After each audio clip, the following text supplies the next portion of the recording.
Kaushik Bhakto to introduce our today's resource person. Okay, thank you, please. Good morning. I am Kaushik Bhakto, an assistant professor of education of BKC College. I am so happy this morning to have this opportunity to introduce our first speaker, Professor Sharifuddin Ahmed sir. Dr. Sharifuddin Ahmed is professor and founder chairman of the Department of History and Philosophy at the North South University, Dhaka, Bangladesh. He did his BA honors and MA in history from the University of Dhaka and obtained his postgraduate B.Litt degree in modern history from the University of Oxford and a PhD from School of Oriental and African Studies, University of London. His PhD dissertation on the history of the city of Dhaka was later published simultaneously in UK and USA in 1986 under the title Dhaka, a study in urban history and development, 1840 to 1885.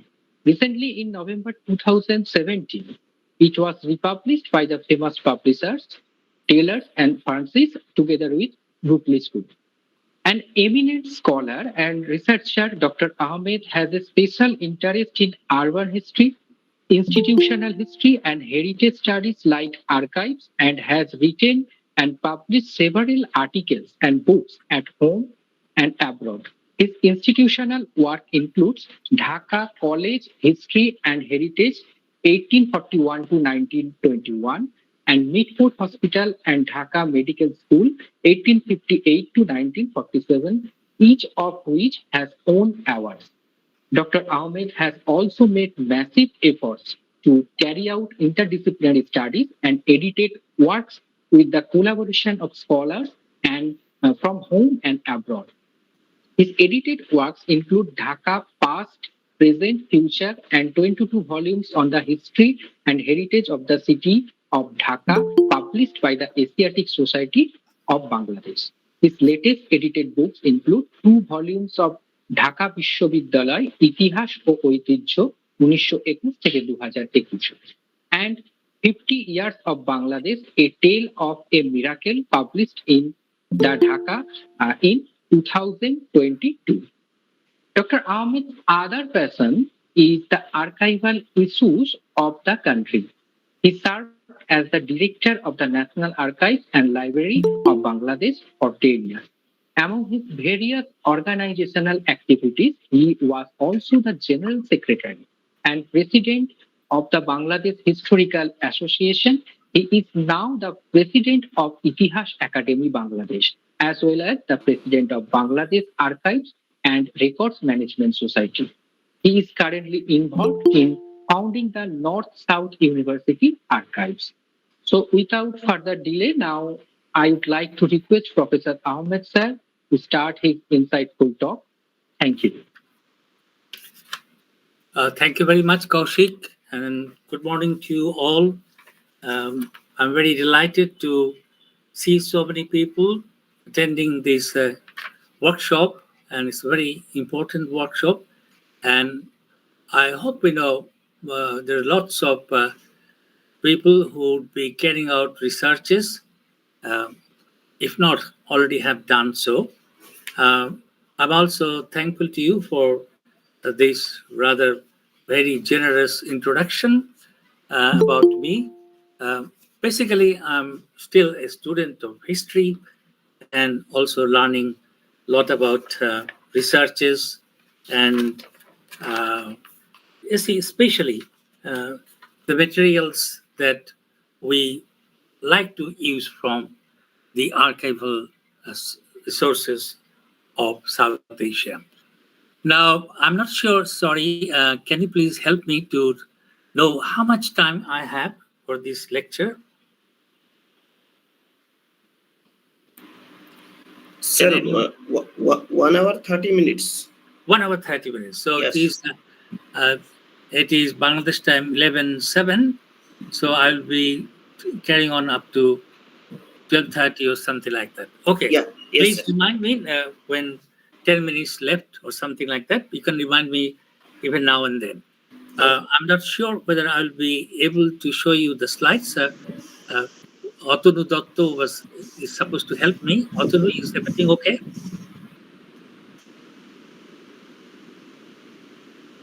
Okay, fine. So when I would request you, so please share these my slides on the screen. Okay.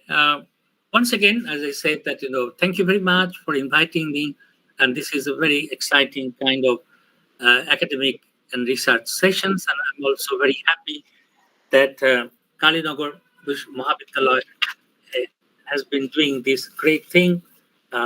Especially, I hope we are encouraging, we are helping young researchers to carry on very important and significant task of researchers in the modern days.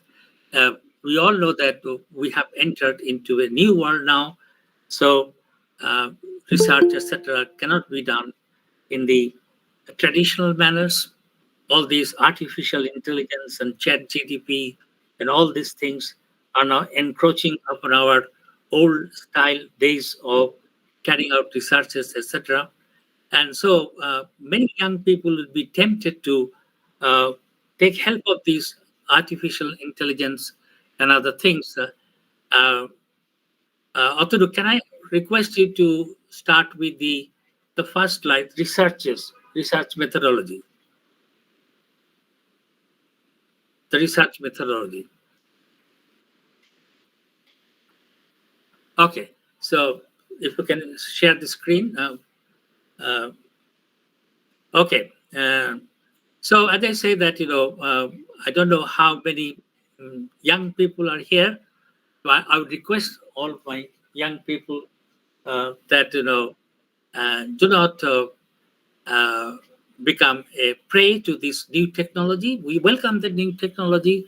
This is very good, but surely we should not be dependent on this. This artificial intelligence and chat GDP and other things should be with us, would be helpful, but we should not be dependent on them. The plagiarism kind of thing is becoming very frequent, is now becoming a very common thing, which is very threatening and not a very happy thing. So I would like to warn our young people, young researchers, not to fall prey into these kind of things, but carry on real research, not in the traditional manner, but of course in the modern sense, but with real sincerity, honesty, and so on. So, having said that, uh, I'm, I'm not sure, but I guess that lots of participants in this workshop have been carrying out researches or would be carrying out researches in future. And I'm sure that there are already lots of people who have done lots of works, lots of researches. But of course, there is no end of researches. There is no end of looking into new resources, new sources, and finding out new information and so on. Uh, Yesterday's reporting pending. It can be done. Oh, no, sorry. Uh, let me, if you don't mind, let me ask and get some response from you that you can hear me, you can listen to me, and you understand me what I'm saying. Yes, sir, it's clearly audible. Yes, sir. We are getting properly. Thank you very much. So, good morning once again. I have been asked to talk about a couple of things like research methodology, and I would be also talking about how we can use archives for our researches, especially in sort of liberal arts, humanities subjects like history, philosophy, and so on and so forth. So, to begin with, what is research and what is the methodology? So, in this connection, I would divide my time into two parts. First, a discussion of methodology in general, and secondly, the use of archives in researches in particular. So can I have the second slide, please? Okay. So as you all know that why we do research, the basic research means that we want to find out new things to solve a problem or to know something about that we are very interested. So that is why research is carried out to discover new things or reinterpret the existing knowledge. This is, I would like to emphasize on the people who are carrying out researches now or who would be carrying out researches, that research means that you have to provide new information, new knowledge. This is the most important thing. Of course, new interpretation is also important, but that actually adds little bit to what we know already. So, for example, today, as you all know probably, that today is the 23rd June. The 23rd June is a historical day for us. This is the day when the Battle of Plassey took place in 1757. So obviously, we are still carrying out researches on the Battle of Plassey, etc., etc. But we are trying to reinterpret things, etc. But we already know the basic things about the Battle of Plassey, why it happened, how it happened, what its consequences. Now people are reinterpreting things in one way or other, but the basic knowledge is there. So I would put much emphasis on discovering new knowledge rather than interpretation. Of course, new interpretation is very good as well, but discovering new knowledge is the most important thing. So, as I say, that basically it is carried out to establish truth or find out new information. Research is carried out in different ways for different disciplines. Thus, research is carried out in natural sciences in one particular way, where research in humanities like history, philosophy, and language, visual and performing arts, or political science, sociology follow another path. But in all cases, research aims at enhancing knowledge. So I would request my young researchers or who are about to embark upon a research work, keep it in the mind all the time that you have to say something new. You have to discover something new. Otherwise, this research would be meaningless. So this is the most important thing. So can I have the second slide, please?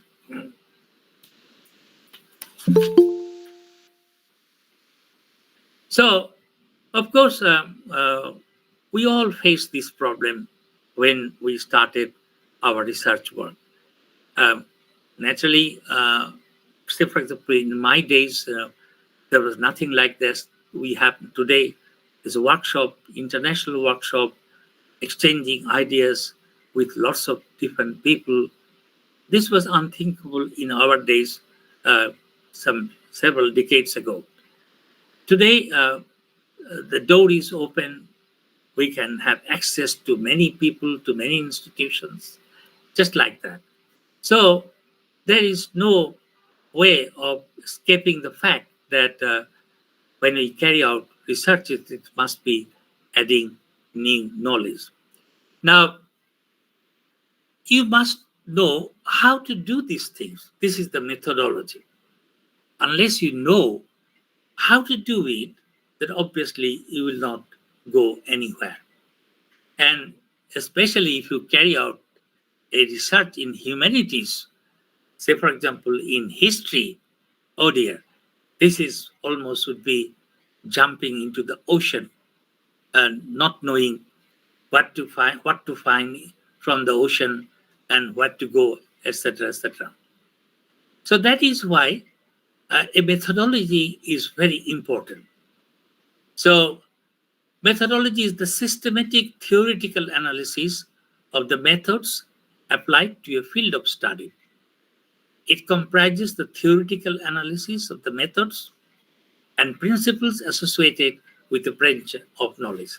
For example, if we're carrying out research in history, so what are its basic things?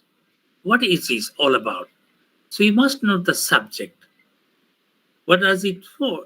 How does it going to help our knowledge? How it's going to serve humanity? This discipline, this history, has a particular objective, and you must know that objective. And what is the objective of history? Is to tell the truth, what actually happened. Of course, we can't say all these things in a very definitive form, especially with reference to ancient times and so on and so forth, because of lack of resources, lack of sources. But for the modern period, it is possible that we have lots of source materials.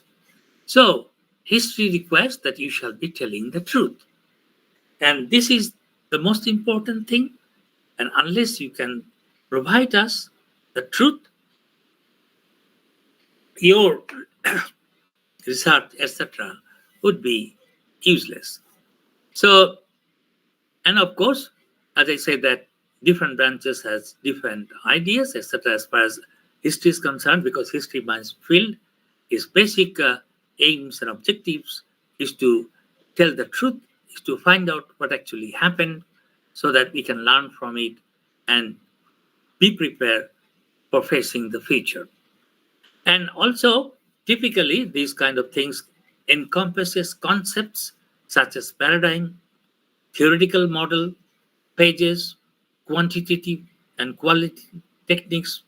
Nowadays, as you know, we historians also are involved in quantitative analysis.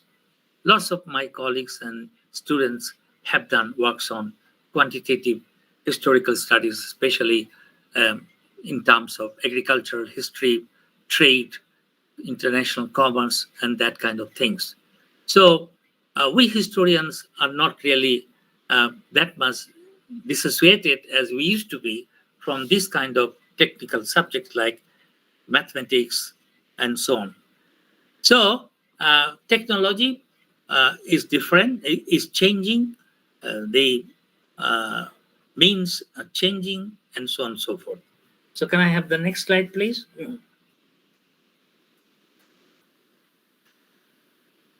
So, however, a methodology not always sets out to provide solutions. Now, this is most important thing, that you should not be thinking that if I follow this thing, I will get the results. No, that it is not the same thing as a method. Method, rather, it offers the theoretical underpinning for understanding which method can be applied to a specific case. So methodology means the whole spectrum of carrying out researches. But the method could be different. As I just pointed out to you, that we're writing, say, for example, the agricultural history of Bengal from 1757 to 1947, 200 years of history. Now, how we do it, that could be just simply a qualitative kind of thing, but it could be a quantitative kind of thing. So you have to decide which method you are going to follow. Is it going to be a qualitative kind of thing or a quantitative kind of thing? So method is different, but methodology is an overall kind of thing. That this is the methodology for carrying out researches in history. But then we follow a particular method. As I just pointed out, that quantitative study could be a method. I'm not sure whether I'm actually making sense to you, especially to my younger friends about this research and methodology and methods. To sum up, what I'd like to repeat again, especially for my younger friends, students who would be carrying out researches, is that first of all, as I will be pointing out very soon, what you have to do before you jump on carrying researches. The first of all, you have to be very serious about it. This is most important. Research work is a serious matter. And today this has become even more an important issue because our life is now associated with so many things. Our concentration is distracted in so many ways, you cannot think of it. So, doing or making concentration on things is very difficult nowadays. But that's what you have to do if you really mean business, if you really want to carry out a serious research work. So, concentration, devotion, all these very old virtuous things are still very relevant even in the days of this artificial intelligence. So, what I would like to say to you, my young friends and students, that when you start a research work, either for your degree or for anything else, you have to be very kind of serious about it. Concentration on it is important. Forget about the world for the time being. Only use the word which is relevant to your research works. That means you have to read books, and I will talk about those things later on. So, can I have the second slide, please? The next slide, rather. So, the methodology has been defined as follows: like the analysis of the principles of methods, rules, and postulates employed by discipline, the systematic study of methods that can be or have been applied within a discipline, and the study or description of methods. Can I have the next slide, please?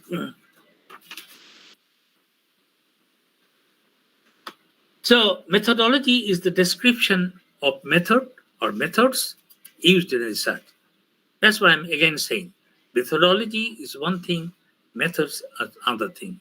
The method is the description of the methodology, that is, or methods that would be used in the research work.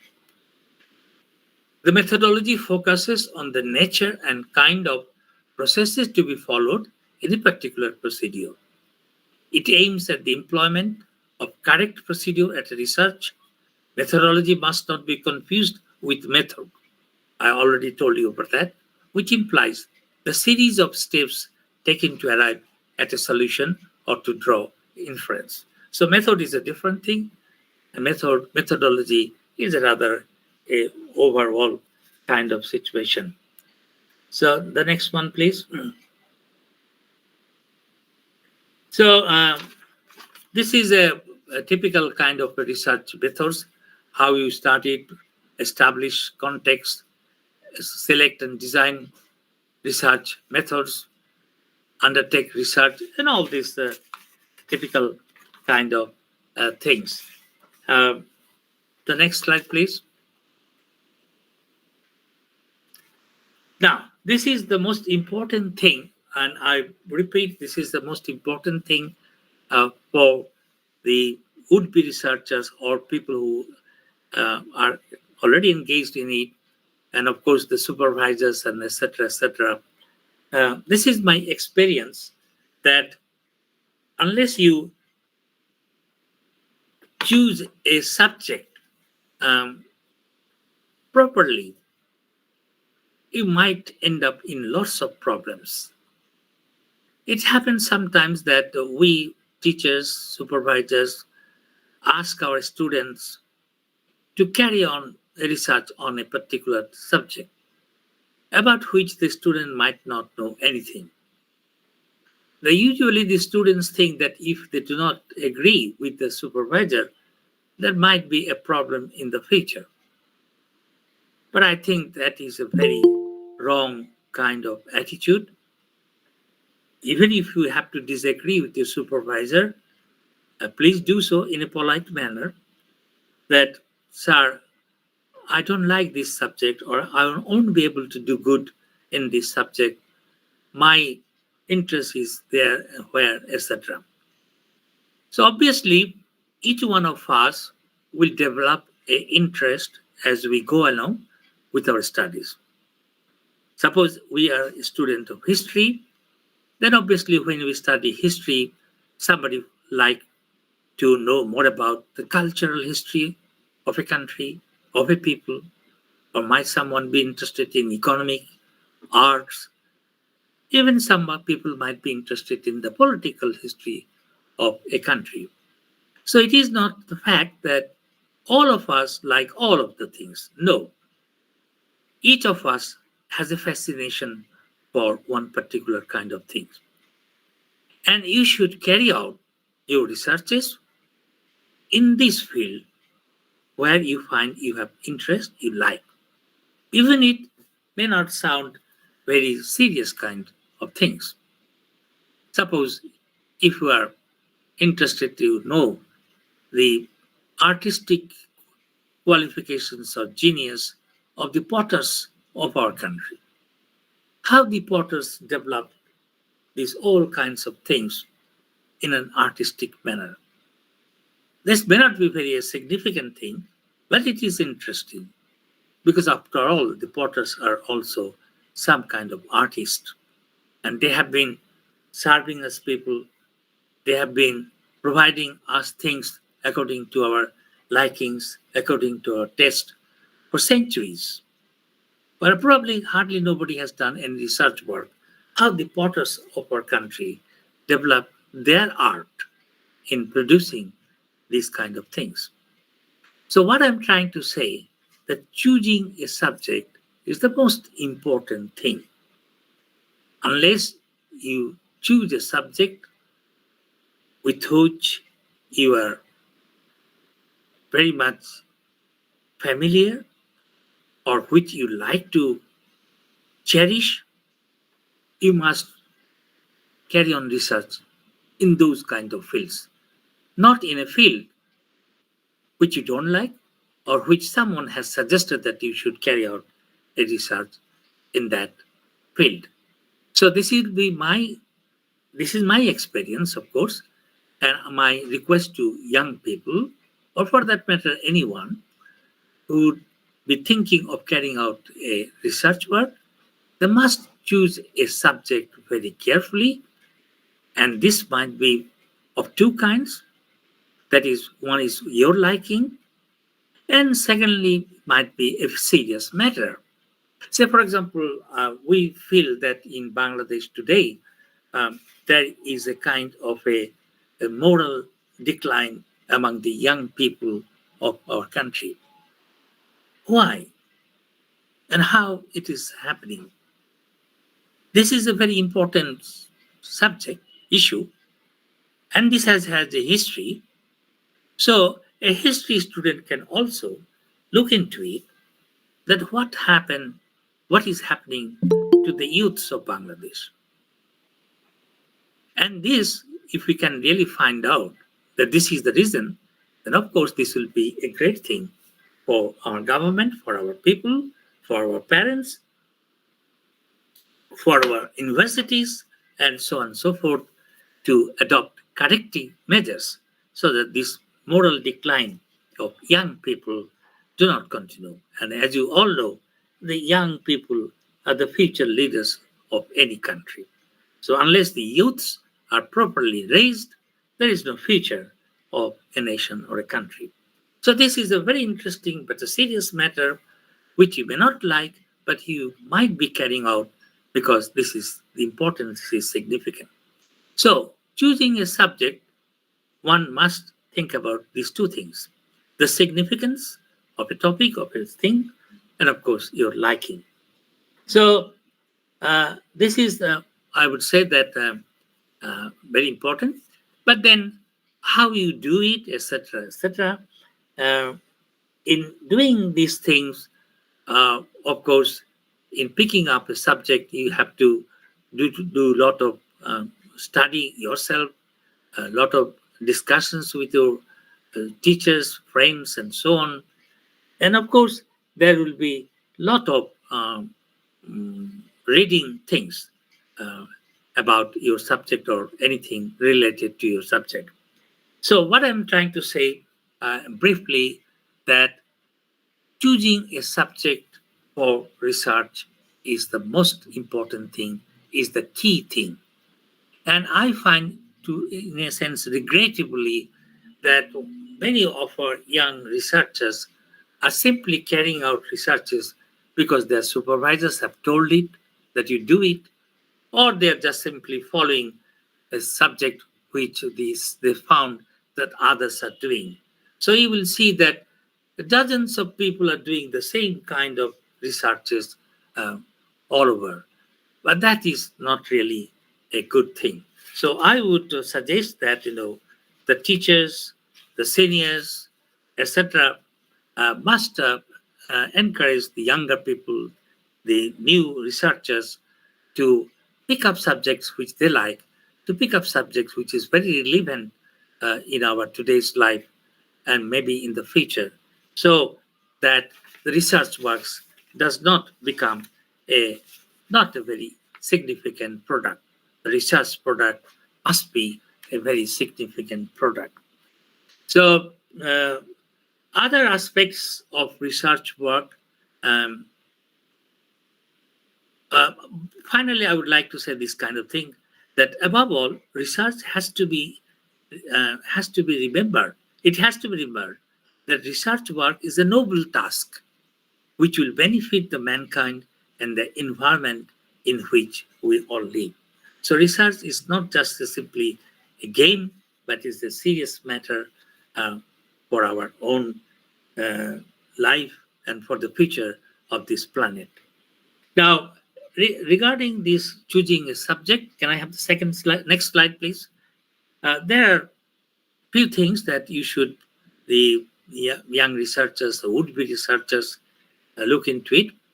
That is the first of course, your supervisor or senior will tell you what is to be done, what is not to be done. So first of all, you have to do a careful study of primary sources. Now, what is the primary source? What is the secondary source? All these things you will come to know. I'm referring to young people, young researchers. They will come to know what is the primary source as far as humanities subjects are concerned. So then, source materials. Of course, these are basically written source materials. Then you go for a place where you'll find these materials, and I will talk about this thing quite a lot when I deal with the archive section. Then, of course, the typical things like note taking is very important for your researches, etc. Note taking is important. That means you will pick up the kind of things that you'd like to look into it, elaborate it, challenge it, that kind of thing. So, for example, I just told you that there is a modal decline of young people in Bangladesh. And somebody will say, might have written that this is because their parents are not very careful about them. Well, take a note of that and think, is that true? Is that the right thing? The parents' negligence is the reason for the moral decline of young people, or it is something else? So this is an important thing. So note taking is important. Then, of course, well, obviously, research means that we end up with a thesis or some sort of study, and where typically you have a planning like chapter divisions and so on. So you need to find out how many chapters you'll be doing quite early, if possible, so that you do not live in darkness. You know what you are doing, how you are doing. So chapter divisions may be done as early as possible, but of course, they might change. They might be another new chapter as you go along. And then, of course, the language. It is very important that, as we all know, the language is the most important vehicle of communications. So, unless you develop a very good standard of language, you won't be able to communicate things. So, language has to be improved if it is not already improved. and it has to be in such a manner that it can be easily communicable. So communication is most important. And so finally, uh, uh, there would be, of course, the finding, a conclusion. What does your research uh, finding is? And there are other things that go along with research work, a thesis, and so on. So let me summarize this part of my lecture is this, that I'm really referring to the would-be researchers, would-be PhD scholars, main field scholars, and maybe uh, young scholars or even people like us who are thinking of going into a new field of studies. So when you do all these things, or when you're thinking of picking up a subject for research, my suggestions would be that first of all, you look into what kind of materials that we'd be looking for, and especially what kind of primary materials. For example, I tell you one thing. Uh, we all have suffered from COVID pandemic and so on. And COVID pandemic is not just a new thing in the world's history. Such pandemics happened even in the past. But as we know much more about these things, and all the communication system in the world is wonderful, so we know a lot about this COVID pandemic. Then, say for example, we know about the influenza epidemics that had taken place in subcontinent of Asia 100 years ago or so on. When I think about this COVID business, so I have already tried in Bangladesh to tell the people, as you know, we Bengalis, or for that matter, Indians, are not very keen on history, preserving history, studying history. In fact, we are not at all pro-history people. We try to forget things. But this is why we have to pay a lot of price, because we have not the knack of knowing history, preserving history, discussing history, and so on. We try to forget everything. And we will be forgetting also how COVID pandemic has created havoc throughout the world. And thanks God, it's not that bad in Bangladesh, or for that matter, in India. But of course, it has taken lots of life, created lots of problems from which we are still suffering. So what I'm trying to say, that these COVID materials, COVID papers, COVID documents, etc., need to be preserved and studied and so on for future purposes. So back to my research discussion, you have to find out what kind of primary sources you'll be looking into and where they will find all these things. And hopefully, as I tell you, that at the end of the day, you will be producing something which will add knowledge to mankind, everyone, whereby we will have a better life in the future. So the next slide, please.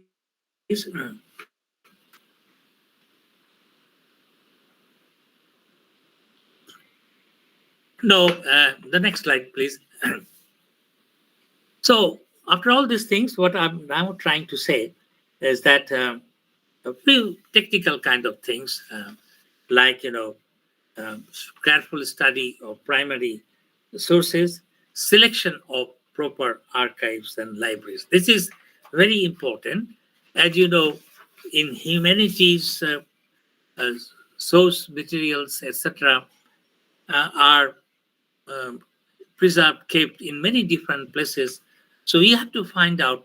Say, for example, obviously, our generations of people have done our PhDs, etc., in Indian history, or for that matter, in in Bengal history by going to England. It is not that the English universities are better universities, or English historians are better historians, or teachers are better supervisors. But the reason we went there, say for example from Bangladesh, is because in England, especially in London, as far as the British history is concerned, British Indian history is concerned, all the primary sources, the maximum, the majority parts of primary sources can only be found in the India Office Library, which is now the British Library. What we have in the Indian subcontinent, there are also plenty, but it is short of the nature and quality of the resources that England has with regard to the British rule in India during the 18th, 19th, and 20th centuries. So that is why we have to go there. Suppose if you said that, no, I will not be going to England, I will be doing my research on Benting social reforms in Bengal from our own Bangladesh National Library, or for that matter, Kolkata National Library, or West Bengal State Archives. I'm afraid that will not be very helpful, because the kind of materials about Benting and other things they have, we do not have those things. Just simply because of this lack of source materials, we cannot really do a complete research on Benting. So it is necessary that for doing a research, especially in our humanities, you have to go to the right place, that is the right archives, libraries, or some other institutions where you can find these things. So I have in this particular section, I would like to say that all we do in carrying out researches is adding knowledge. This is most important thing, and you must make sure that you are adding knowledge to our existing information. Otherwise, it's not going to be any useful or fruitful thing. Now, we are mostly now used to the traditional kind of places like libraries, archives, private libraries, and so on and so forth. We go there, get books, we go there, get documents, private papers, and so on and so forth. But now we have a challenge. And this will be a real challenge for the coming generations of people. Say, for example, if people in the year 2060 or 70 would like to do a work, say even for COVID pandemic or economic development or coming of the artificial intelligence and how they impacted on the educational system of South Asia, you won't find the information about these things in the typical libraries or in the newspapers, the typical newspapers, etc. Because nowadays, all of us are now preserving records in digital form. So in the next 50 or so years, there will be virtually no traditional libraries and archives. There will be all digital things, especially for the period that is the contemporary period. So this is going to be a challenge, and how to use this area, I'm not sure, but it's quite likely that we have not yet touched this subject very seriously. We are using computer, we are creating new records, documents, we are doing all kinds of things, but we are not really doing any archiving of these materials. So we do not know what will happen if these technologies becomes outdated. Maybe after 60 years, the kind of computers, the technologies that we are using now may become obsolete, and thereby we lose our memory. There would be a great disaster for mankind. Against which, as you know, that even if you like to go to find out things about the French Revolution, you will still find documents the traditional manner, and you can read what happened in Paris in 1789 in their official documents, etc., which are all done on paper. But what will happen in the future? So this is a very big question, and I think particularly we historians must be up and doing now as to tell the people for archiving documents so that even after 500 years from now, people would be able to trace these historical materials. Okay, I think I have done quite a bit. I've taken quite a lot of time for discussing the research methodologies in humanities. I would like to give a pause here and entertain some questions, etc., from the participants before I like to go to the two other small topics in my engagements. So, can I have some questions, etc., or anything you'd like to know?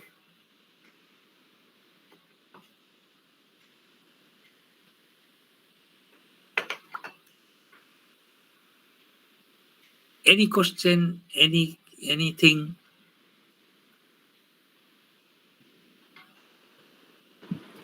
Good morning, sir. Good morning. I'm Dr. Boishaki Nath from Bhairav Ganguly College, Belghoria. Hi, good morning.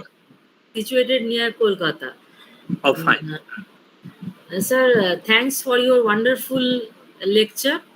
I am listening to it very carefully. Sir, what I would like to request is, could you provide the study material of today's lecture? Oh yes, I can. Send you the paper, etc. If you send me give me your email, I will send you all the papers. Okay, sir. Thank you. Okay, fine. Sir, can you Good share? morning, sir.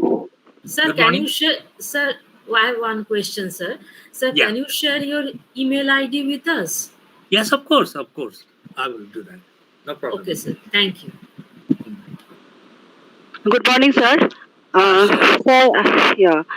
Sir, I have to know one thing, that in case of historical research, suppose someone is trying to find the data from internet sources, then how to check the authenticity of that data? And will it be categorized under primary source or secondary source of data?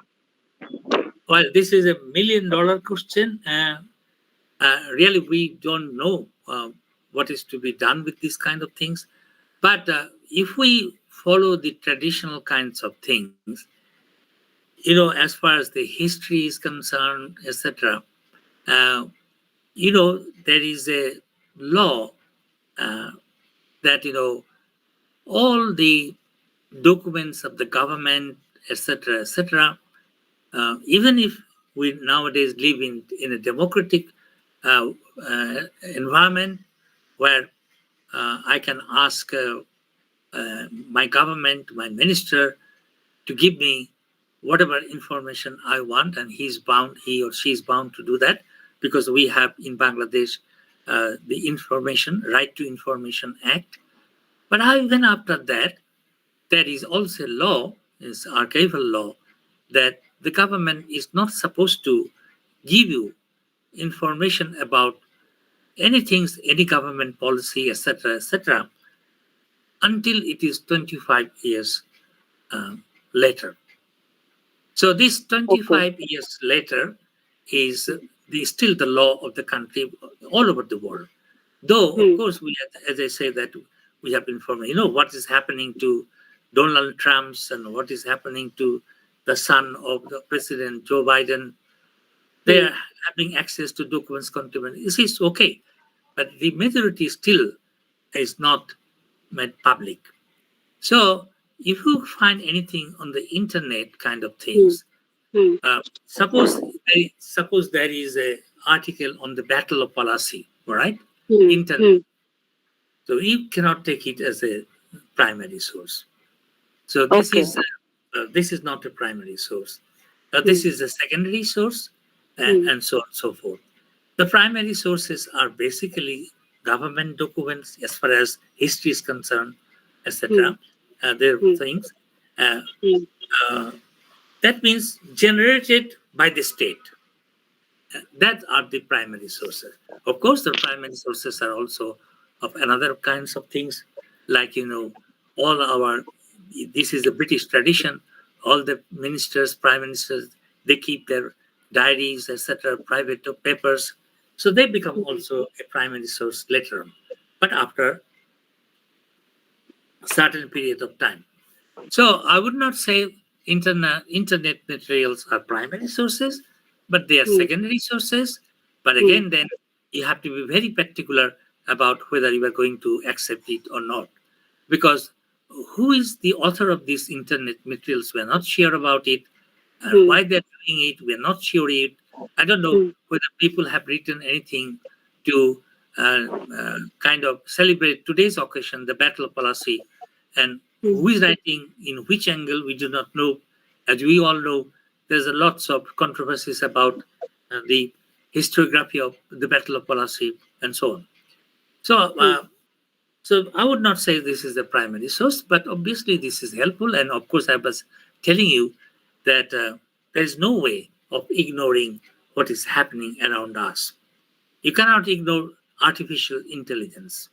You cannot ignore ChatGPT. You cannot ignore an internet.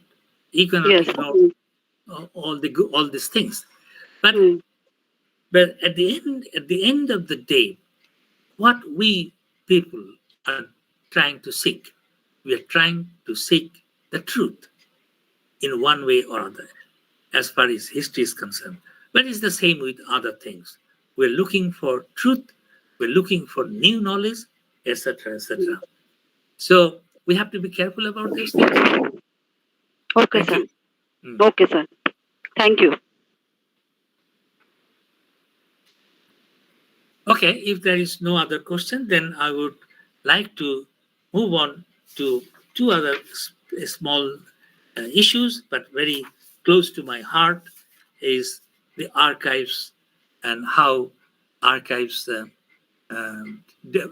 evolved and what we can do with slide.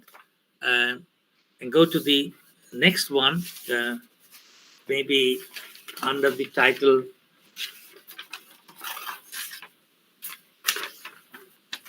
Archives in History.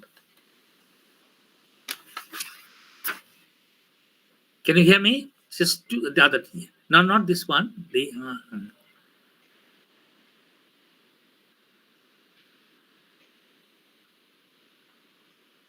Okay, this could be. I can just simply start. I'll just go through the. So my passion is really archives as a historian, and I will show you how fortunate and at the same time how unfortunate we are in Bangladesh, even today, that we have failed to develop our archives and our archival science and archival situation in Bangladesh. The way it should have been done, it should have been developed. It has not been. It has not happened that way. But even then, we are trying to improve the situation. Still, the masses of people don't have any knowledge. Forget about the masses. Even the educated people, the government people, they have no idea about what is archives, what is the value of documents, and so on and so forth. And now we are facing this great challenge of digital documentation. So what will happen in the future, we do not know, but we are trying to rectify the situations both in the traditional manners and the technological, the new digital manner. So what I'm now showing you is an overall picture of record keeping in Bangladesh in various parts of the country, various institutions, and of course at the National Library, at the National Archives. The National Archives finally get all the documents from the country, especially official documents. In our country, what has happened that nobody is paying any attention to this. And we historians, unfortunately, are also not interested. I don't know why. Probably they don't know what is this, what is archives, and how they're helping it. But they go to the archives, they go to the National Library for information, hoping that they will get everything for the thesis. But how they will get it? Where from they will get it? Unless you have the materials. Suppose if we now go to, now I just edited the book, 50 Years of Bangladesh, a Tale of a Miracle. We had to depend mostly on the secondary materials. We don't know anything about what are the government thinking in these 50 years through the debates in the cabinet, through any other kinds of things, because those are probably, they don't exist now. The cabinet papers might not be in the offices anymore. They might have destroyed it, thinking that these are useless. Such is the ignorance of the value of documents among our people. So this is a very sad thing. I myself is trying my best to change this attitude, to become more serious about the maintenance, preservation of documents, because these are the memories of our country. These will tell you what we have done, where we have failed, where we have achieved, what we can do in the future or the present. We cannot do anything unless we have this information from the contemporary records.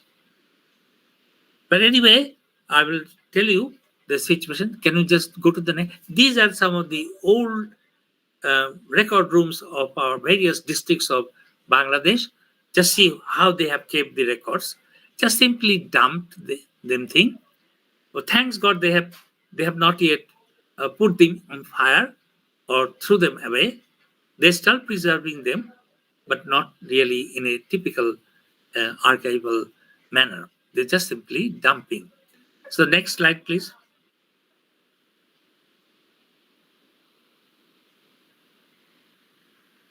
Okay, so this is, again, you will see here is a shelf, the bookshelf where the documents are kept. And you can see on this picture, the terrible condition of the record room in one of our districts. Next, please.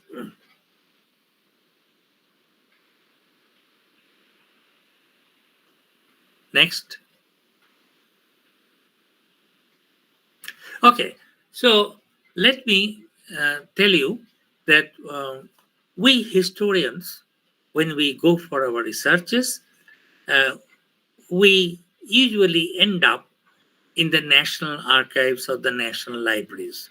This is the apex body of things where everything should be there.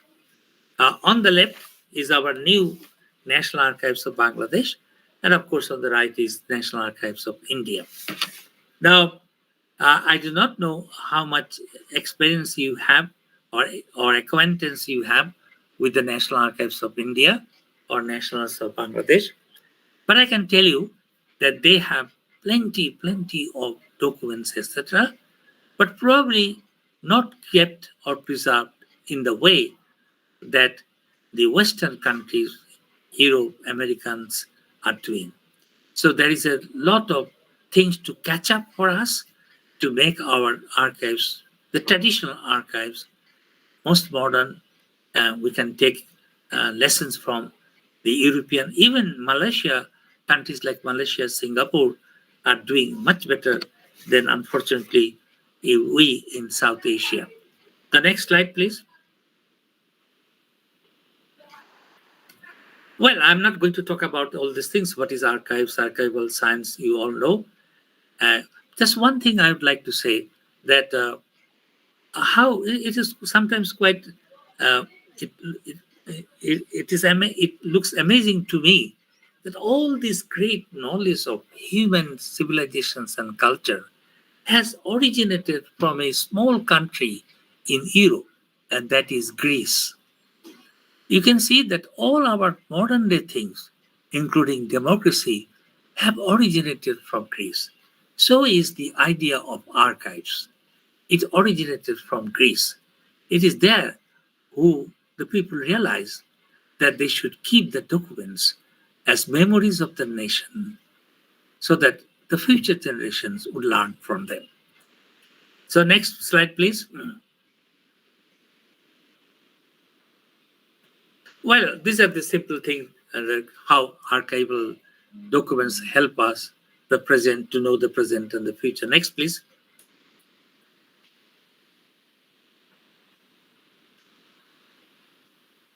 Now, I would like to just point out a few things here because, here we have a role to play.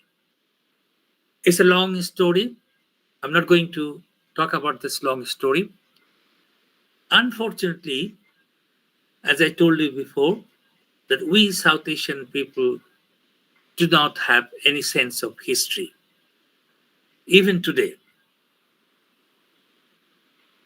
we do not think that past matters.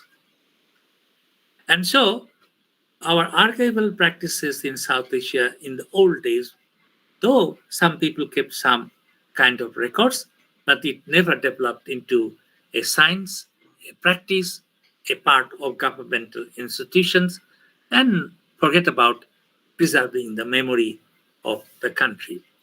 So we are very poor in archival practices. We have to change this thing, especially as I'm telling you that we have now switched over to digital archiving, the most dangerous. We fail to manage our traditional archives. I don't know how we're going to handle the digital archives unless we become very alert and do something. Otherwise, as I say, we'll totally lose our memory. And that, I don't know where we will end up. The next slide, please. Here is a typical picture. I like this picture very much.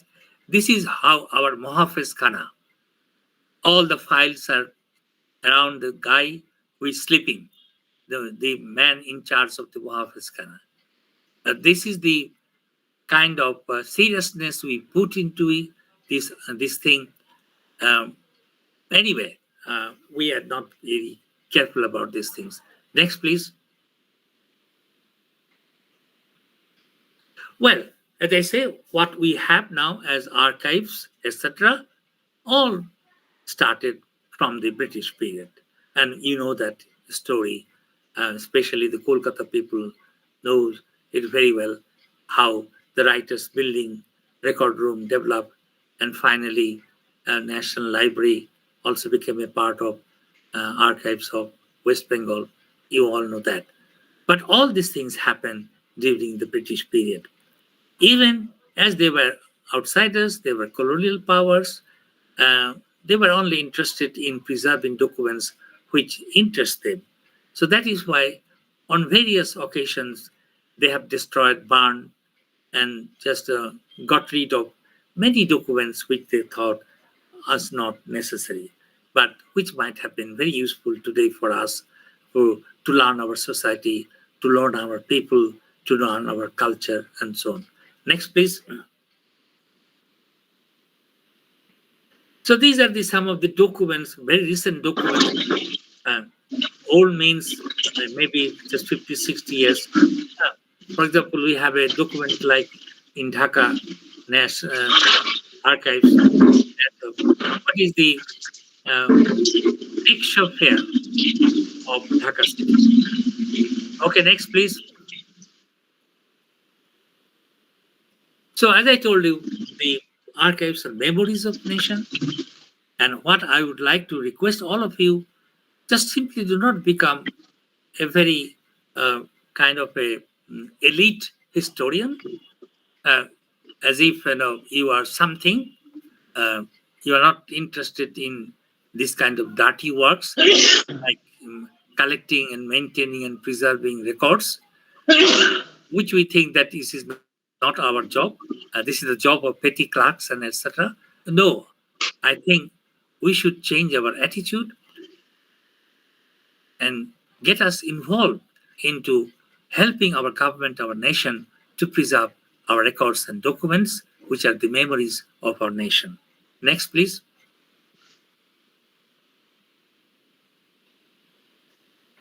Okay, here is a kind of again,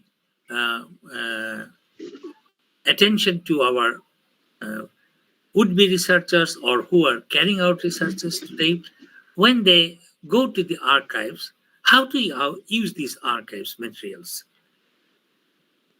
Please mute my... Oh, okay.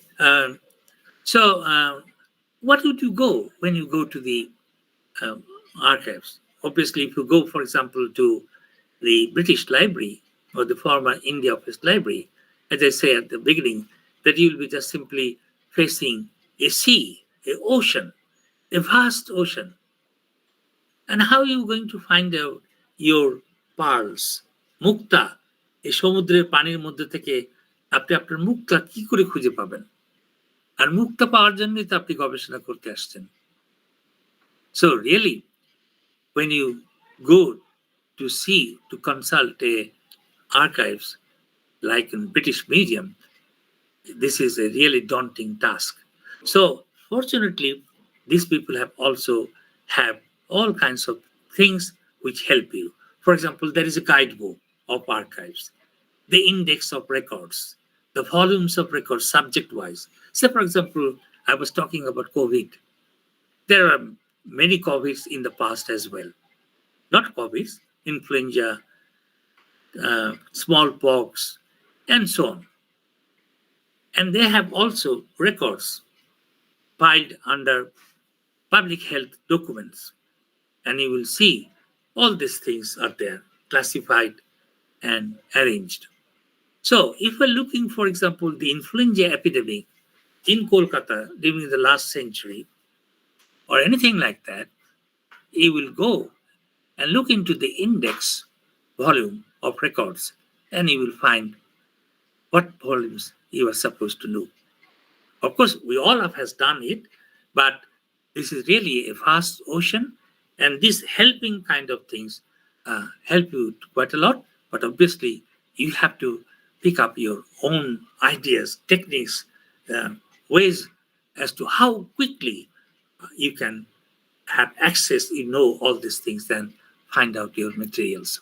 So volumes of records, rare books, lots of survey, maps, books, etc. The British, particularly the British of the British period, they produced mass of books and reports, etc. for the entire India. So you will find hundreds and thousands of published books and documents. They're also indexed. Then you have private papers of the Governor Generals, etc. I'm talking about the British period, but the same sort of things might be also for other periods, even for the modern period. One point of note, and many people actually, that's why differ from people like us, who are very much keen on using archival materials. Our opponents say that it's useless to consult these documents because these are all government papers, official papers, and naturally the government, the officials will not tell the truth. They will always portray good things about the government, about the time. So history is not there, which in a sense, to some extent, true. But without these things, you would not know anything at all. So, for example, in Bangladesh, there are all these hospitals, etc. They have kept records of the COVID pandemic. I told them to preserve them for eternity, for future research. I don't know whether they will do it or not, but they are keeping it. But what we find at the end of the day, all these papers, all these statements coming out from the hospital, etc., they're saying, okay, we had pandemic outbreak, COVID pandemic in Bangladesh, but we have managed it successfully. So there is little death toll. We managed it fantastically, and so on and so forth. Suppose a person comes after 100 years to look back how COVID pandemic affected our people. And if he reads all these official papers, they will find that Bangladesh government has done fantastic. But in reality, things might be different. There are hundreds of people might have done in the villages, of which we don't know anything. So there are some weaknesses in the documents, but even then, this is most important and most relevant, and without which we cannot do our research, especially in subjects like history, philosophy, psychology, culture, habits, society, all these things. So, in brief, I would like to say that archives is the most important institution for research work, especially for history, but of course for other points, because as you know, government records deal with everything: society, culture, politics, economics, everything. So it is not only just history, but other things, information about other things, statistics, etc. you will find in the government documents. But obviously, the government documents need to be carefully studied. So when you arrive at your conclusions, when you discuss about your research papers, etc., be careful that you do not depend too much on the information provided by the government, but you would also look into other materials. So can we switch over to the next and final slide for me, please? No, not this one.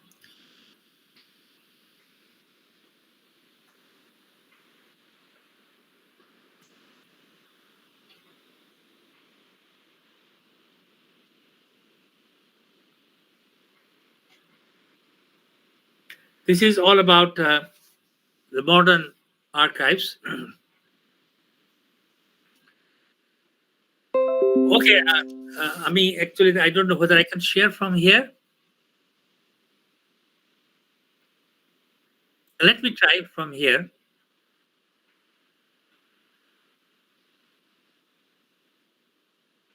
Can you see?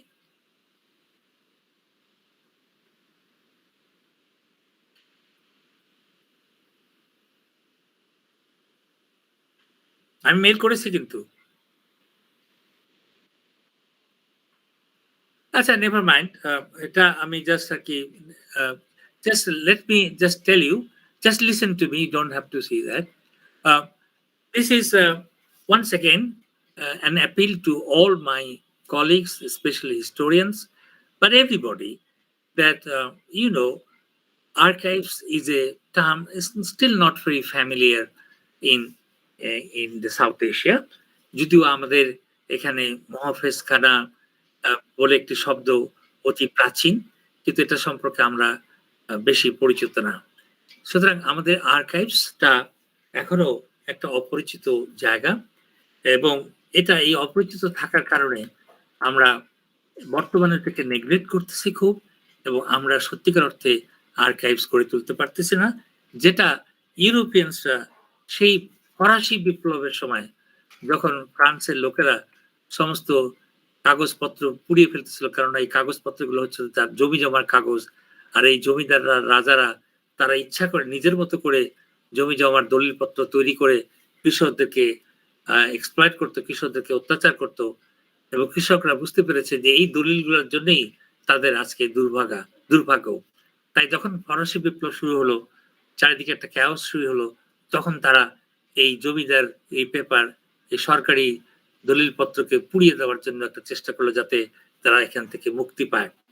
কিন্তু প্যারিসের লোকেরা নেতারা দেখলেন যে এটা তো সর্বনাশ হয়ে যাবে, কারণ এই কাগজগুলোই ভুল ভ্রান্তি হতে পারে, কিন্তু এগুলোই দেখাচ্ছে গোটা ফ্রান্সের তার ভৌগোলিক অবস্থান, কোথায় নদী, কোথায় রাস্তা, কোথায় জমি, এগুলো যদি সব চলে যায়, কোথায় আমরা খুঁজে পাবো কোন নদী কোথায়, কোন রাস্তা কোথায়, কার জমি কোথায়? It will be catastrophic etcetera.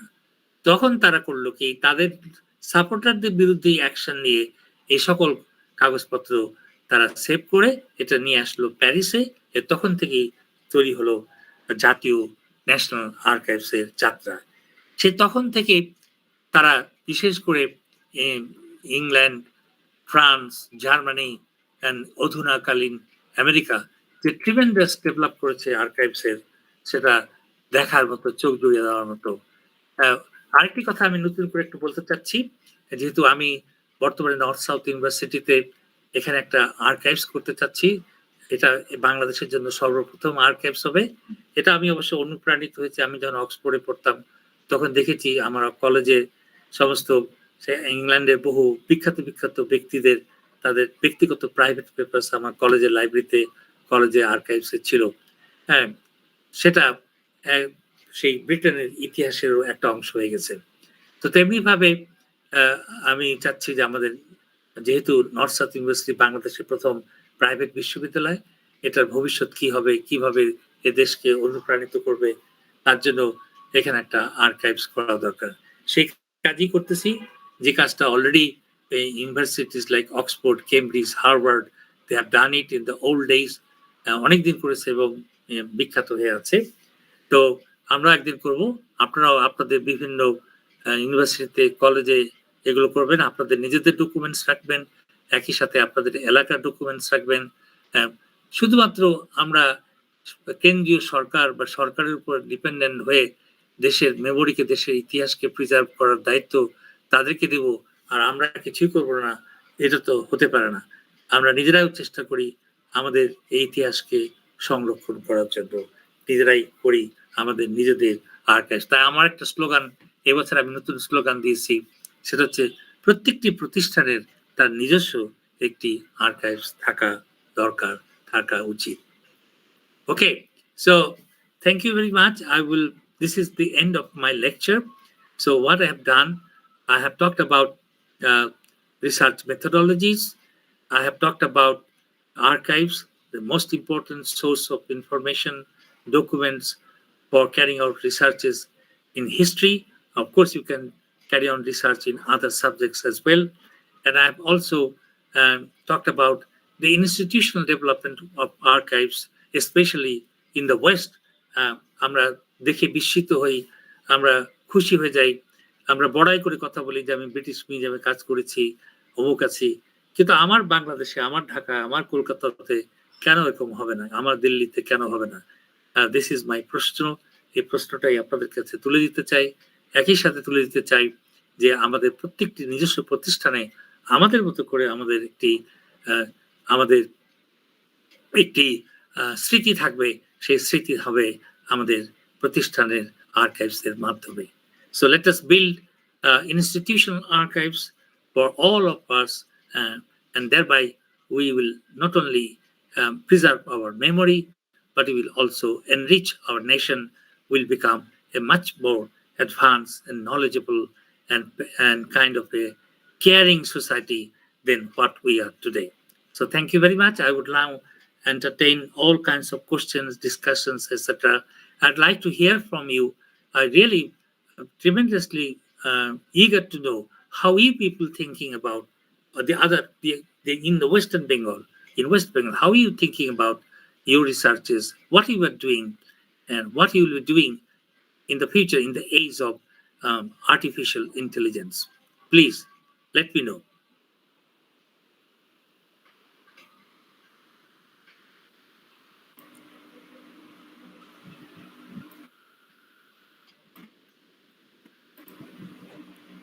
Okay, thank you, sir, for giving excellent lecture in this topic.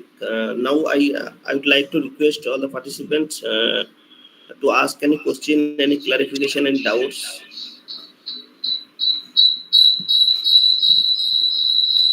Is there any young researcher who is carrying out PhD, etc.?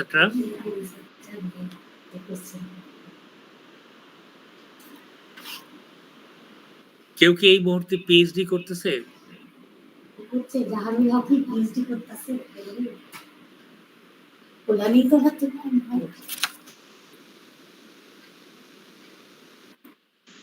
Yes, sir. Lot of participants are doing PhD and also awarded PhD, also respected faculty members with us, sir. Fine, good. Any question? I would like to just know what are the topics that they are carrying out? What are the subjects of research?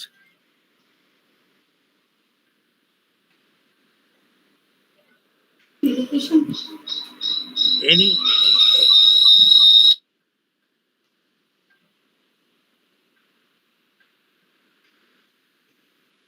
The other thing was I'm interested is that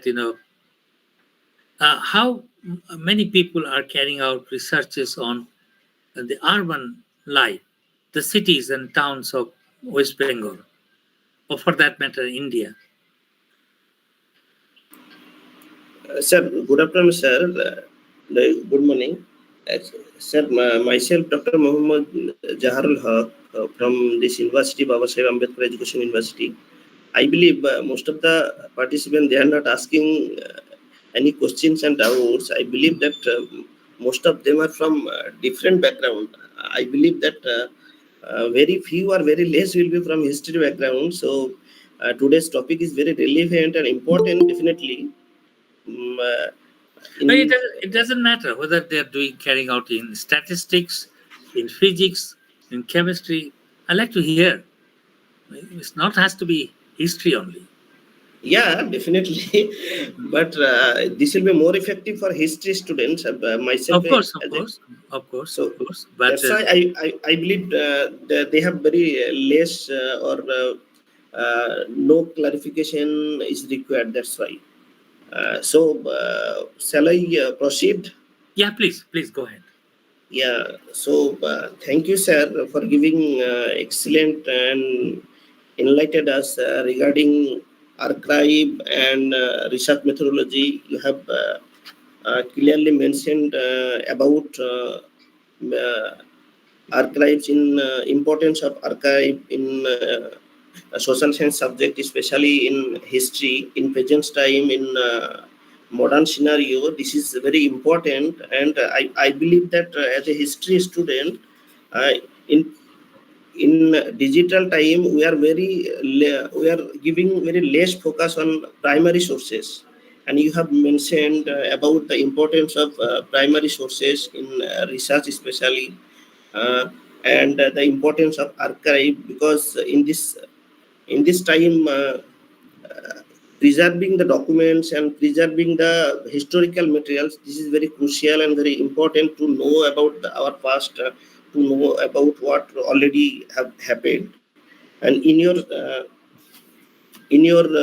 presentation, in your lecture, you have mentioned how for research work, how to choose the subject, and choosing subject is very crucial for the young researcher, and how to find out the gap in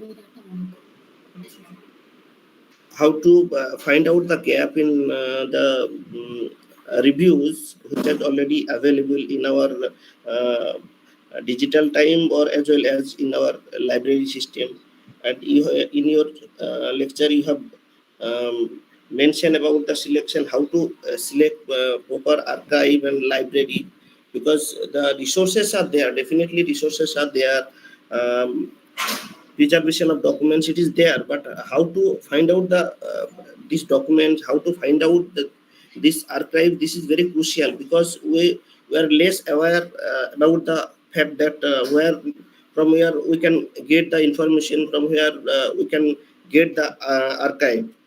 So in your lecture, you have mentioned properly, and you have focused on the importance of note taking, and the suitable way, the best way for note taking is, you have mentioned that card system. By card system, we can preserve the information, we can preserve the different material, different sources for future generation, for future researcher.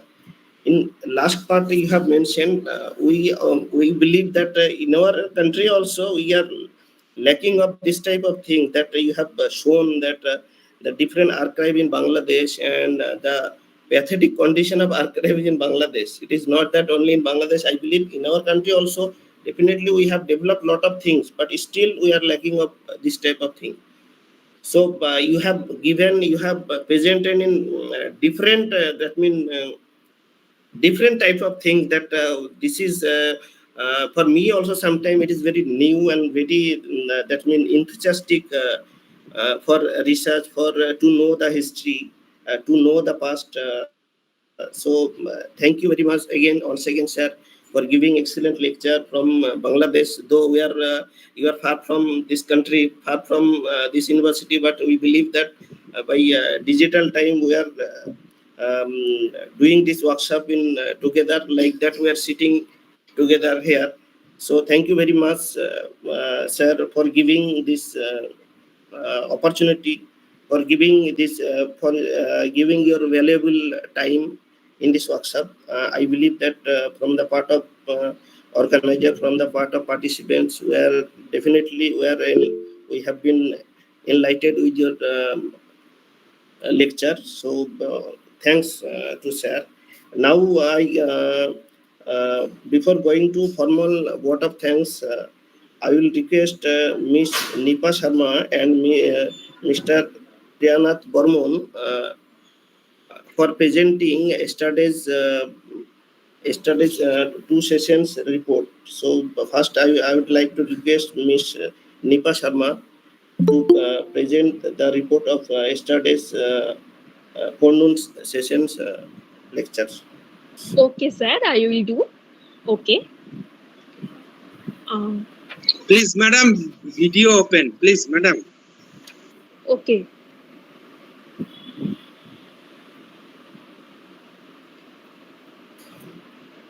Actually, sir, I have lost my uncle. Actually, that's why I'm not eagerly to open my video.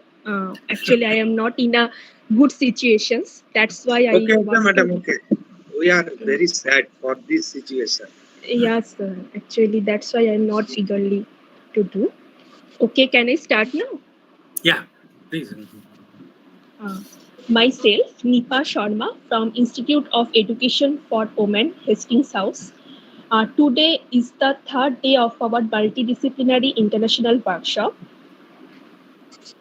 We all are very much enlightened with the valuable talk given yesterday by the esteemed research person, that is Dr. Kishore Mukherjee, Associate Professor of Department of Physical Education, Union Christian Training College, Murshidabad, West Bengal. I have to say that we all are delighted and enriched by his wonderful talk on art and science of research that he has been divided into three parts. That is definition of research, writing research report, reviewing and referencing. Research, we all aware with him, or we all know that research is an art of scientific specification where one have to search again and again. Therefore, theories, laws, and explanation of subjects become helpful, by which we can stay connected with our society. Then he proceeds through the research process, that is step 1. Process of initiations of problems, goals, and objectives are formulated to deal with the questions and problems. Step 3, the research design is developed to achieve the objectives. Step 4, results are generated by conducting the article. Step 5, interpretation and analysis of results. Then we all move with him to the general purpose of research report, that is to convey the sufficient details of research work that not only convinces the readers but let them know about the findings of already carried out research or project work. Then components of research report, the preliminaries, main body of the report, and the reference material. Preliminaries continued with front fly leaf, title page, dedication, approval page, declaration page, vita, acknowledgement, table of content, list of table, list of illustration, etc.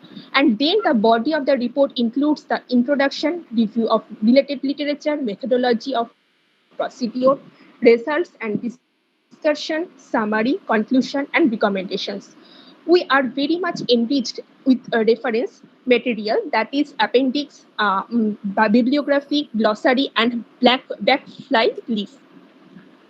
Then he emphasized on the steps of literature review and 4 analysis tasks of literature review with the characteristics of a good quality review of literature with the appropriate use of verb and tense, reducing biased languages, including with the good quality paraphrase. Furthermore, he highlighted the need of giving reference and different types of references, that is APA, MLA, Harvard style, etc., with prominent examples. As most reference entries follow the basic pattern, therefore he gives example on the article in a journal, article in a book, and he concluded with a picture, as the picture always reinforces the concept. Then we delighted again with the talk of Ashit Kumar Das, Department of Social Welfare, University of Kolkata, on the topic of paradigm shift in research strategy towards collaboration. From unidisciplinary to multidisciplinary, interdisciplinary and transdisciplinary approaches, the focus points are included regarding trends of paradigm shifts towards collaborative strategy, academic collaboration between different countries, qualities of scientific research.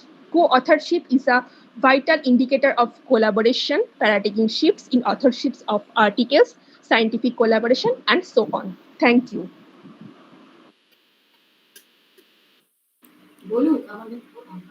Okay, thank you, madam, for presenting yesterday's report. Now I request Mr. Priyanath Barmon, if you are present, please respond.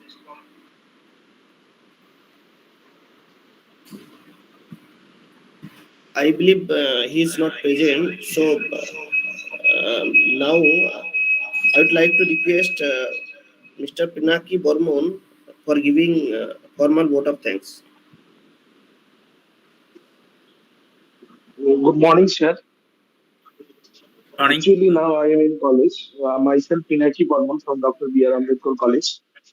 Today, I am all of them good morning. So, I am very excited and very delightful. All of the dignitaries, Mr. Dr. Sharifuddin Ahmed sir, each excellent lecture to giving us a valuable information. As well as I am very good thanks to Dr. Vishwajit Bala sir.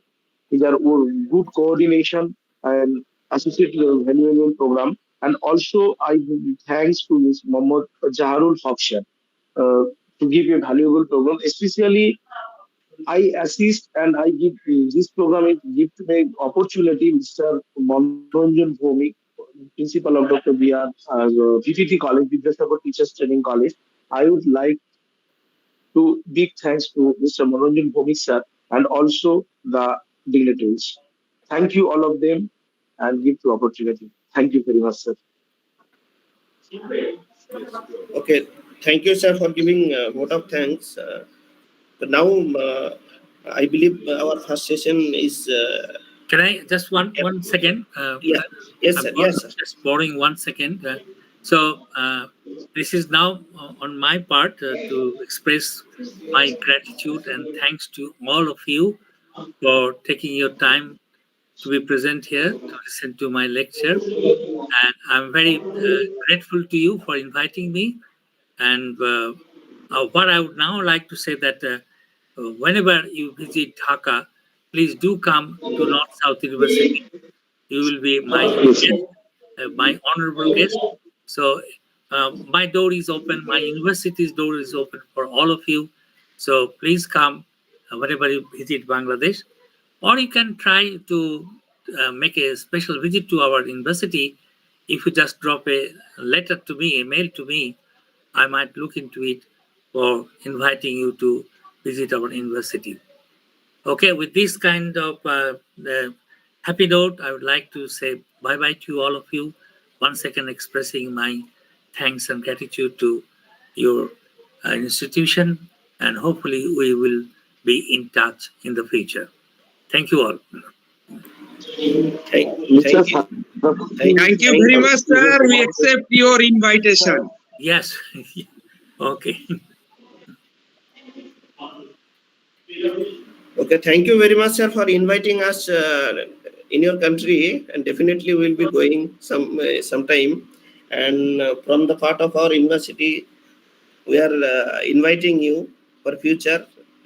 Yeah. For any program, definitely we'll invite you and be present, so that we will be more enlightened with your Thank you. knowledge. Thank you, sir. Thank you. So now I would like to request Dr. Sumana Samanta Noskar Madam for the next session, because Madam is the moderator of the next session. So I am handing over this mic to Sumana Madam. So please proceed. Good afternoon, sir. Good afternoon to all of you. Hope I am audible enough. Okay. Yes, madam. Okay, thanks. This is the second technical sessions of the third day of 1 week long international workshop on research methodology organized by Kalinagar Mahavidyalaya in collaboration with our Baba Saheb Ambedkar Education University. In this session, we have with us Professor Oishika Chakraborty of Jadavpur University from School of Women's Studies as our eminent speaker, who will deliver a lecture on women autobiography. Before going to the formal introduction by Dr. Krishna Goswami Kundu, Associate Professor of Shimurali College, I just want to mention a few points about Professor Chakraborty. Professor Chakraborty has multidimensional capability, caliber beside her teaching. She is associated with various administrative responsibilities, research and projects. So there is no doubt this session will surely be remarkable and memorable for the next 1 hour. Now I would like to request Mrs. Trishna Madam to introduce our speaker. Over to you, Madam. Thank you, ma'am. Am I audible? Hello? Yes, madam. Am I audible? Yes, Okay, madam. thank you. Okay, thank you. A very good afternoon to everyone. Myself, Dr. Trishna Goswami Kundu, Associate Professor in Education, Shimurali Sachidandan College of Education, Shimurali, Nadia. Once again, welcome to the week-long online multidisciplinary international workshop. This is the second session of the first half of day 3. Now our eminent speaker is Dr. Professor Oishika Chakraborty ma'am, Professor and Director, School of Women's Studies, Jadavpur University. She is not only an eminent scholar, but a gender historian. Her research interests range from widowhood in colonial Bengal to the journey of modern contemporary dance of India. It is my great pleasure to announce that at present she is working on exotic erotic dances of India at the intersection of sexual and cultural labor, migration, and human trafficking. She is not only an academician, a voicer of research, but ornamented so many administrative posts in various universities, including Jadavpur. She also is associated with major research project as principal investigator funded by Rusha II of Jadavpur University on studies in the Global South under the title Culture, Migration and Identity, the Bird World of Indian Dance. She also has completed another project entitled Memories, Cultures, Movements, Archiving Women's Histories in collaboration with Department of Women and Gender Studies, University of Dhaka, Bangladesh. She has bagged so many archive fellowships, Dr. Abhabai Wadia Archive Fellowship from SNDT University, Mumbai, on archiving Miss Shefali, documenting the voice and journey of the first Bengali cabaret dancer of India. Obviously, such an academic personality must have innumerous research papers in national and international repute. She wrote so many books and journals, papers. She had entitled books, book chapters, peer-reviewed journals, in seminar proceedings, book review, articles on newspaper. Except this, she has chaired and delivered talk in many national and international conferences, seminars, workshops, symposiums, webinars, etc. She also is the member of different professional bodies. She is a life member of Indian Association of Women Studies. She is life member of Indian History Congress. She is a member of International Federation of Theatre Research. She is a member of Society of Dance and History Schools in USA. She is a member of Women Indian Chamber of Commerce and Industry. Ma'am, take my regards. It is my pleasure and privilege to introduce you, a megalomaniac personality. You have studied and keep yourself busy always with such academic and administrative and professional work. Hope to meet you, ma'am, not virtually, but physically. I welcome all the members of the organizing committee for acquainting such a nice personality with us. Ma'am, now we are eager to hear you. Your topic is also very ear and eye-catching, women's autobiography. Now, as a woman, it's my privilege and we are delighted and enchanted to hear you. Now, over to ma'am, please. Thank you so much for a long introduction. Actually, I should have actually sent you a brief one, a shorter one. Thank you. Thank you so much for the invitation. Thank you. I'm grateful to the organizers of Kalinagar College and for this virtual workshop, which is multidisciplinary, and I'm privileged to be here online. But it's once again, it's my pleasure to address a good number of around 50 scholars, organizers, and faculty members who are coming from a number of disciplines. So today I will talk about women's autobiographies, as I said, but because it's a workshop on research methodology. So I think for a student or for a researcher on history, researcher on interdisciplinary studies, sociology, or even performing arts, gender history, women's history, and Bengali literature, of course. Sometimes autobiographies, diaries, written notes, even any kind of written documents by men and women become as a valuable source of information, as a valuable archive of our writing history, or the memories of the remembering of one's past become a tool to write about our own present, or to use that material as part of the historic archive. But today I like to interweave. I like to weave together two materials. I like to juxtapose two different materials while reading, while talking about women's autobiographies. I will particularly focus on autobiographies of dancers, autobiographies of, now narrowing down to a kind of geographic and geographic boundary, I will talk about autobiographies of women dancers from Bengal. So it will be easier sometimes to refer to the text or the time or the kind of bodies, the kind of movements, the kind of choreography, the kind of repertoire, the cultural production that they are actually part of. So it may be a little easier for us to think about, to imagine, or to read their lives in conjunction or in juxtaposition with their dance performance. So what I actually do, I will try to read and then reflect, narrate from a paper which is called Writing Her Dance and Dancing Herself, Auto Choreographs from Bengal. So we know there is something called autograph.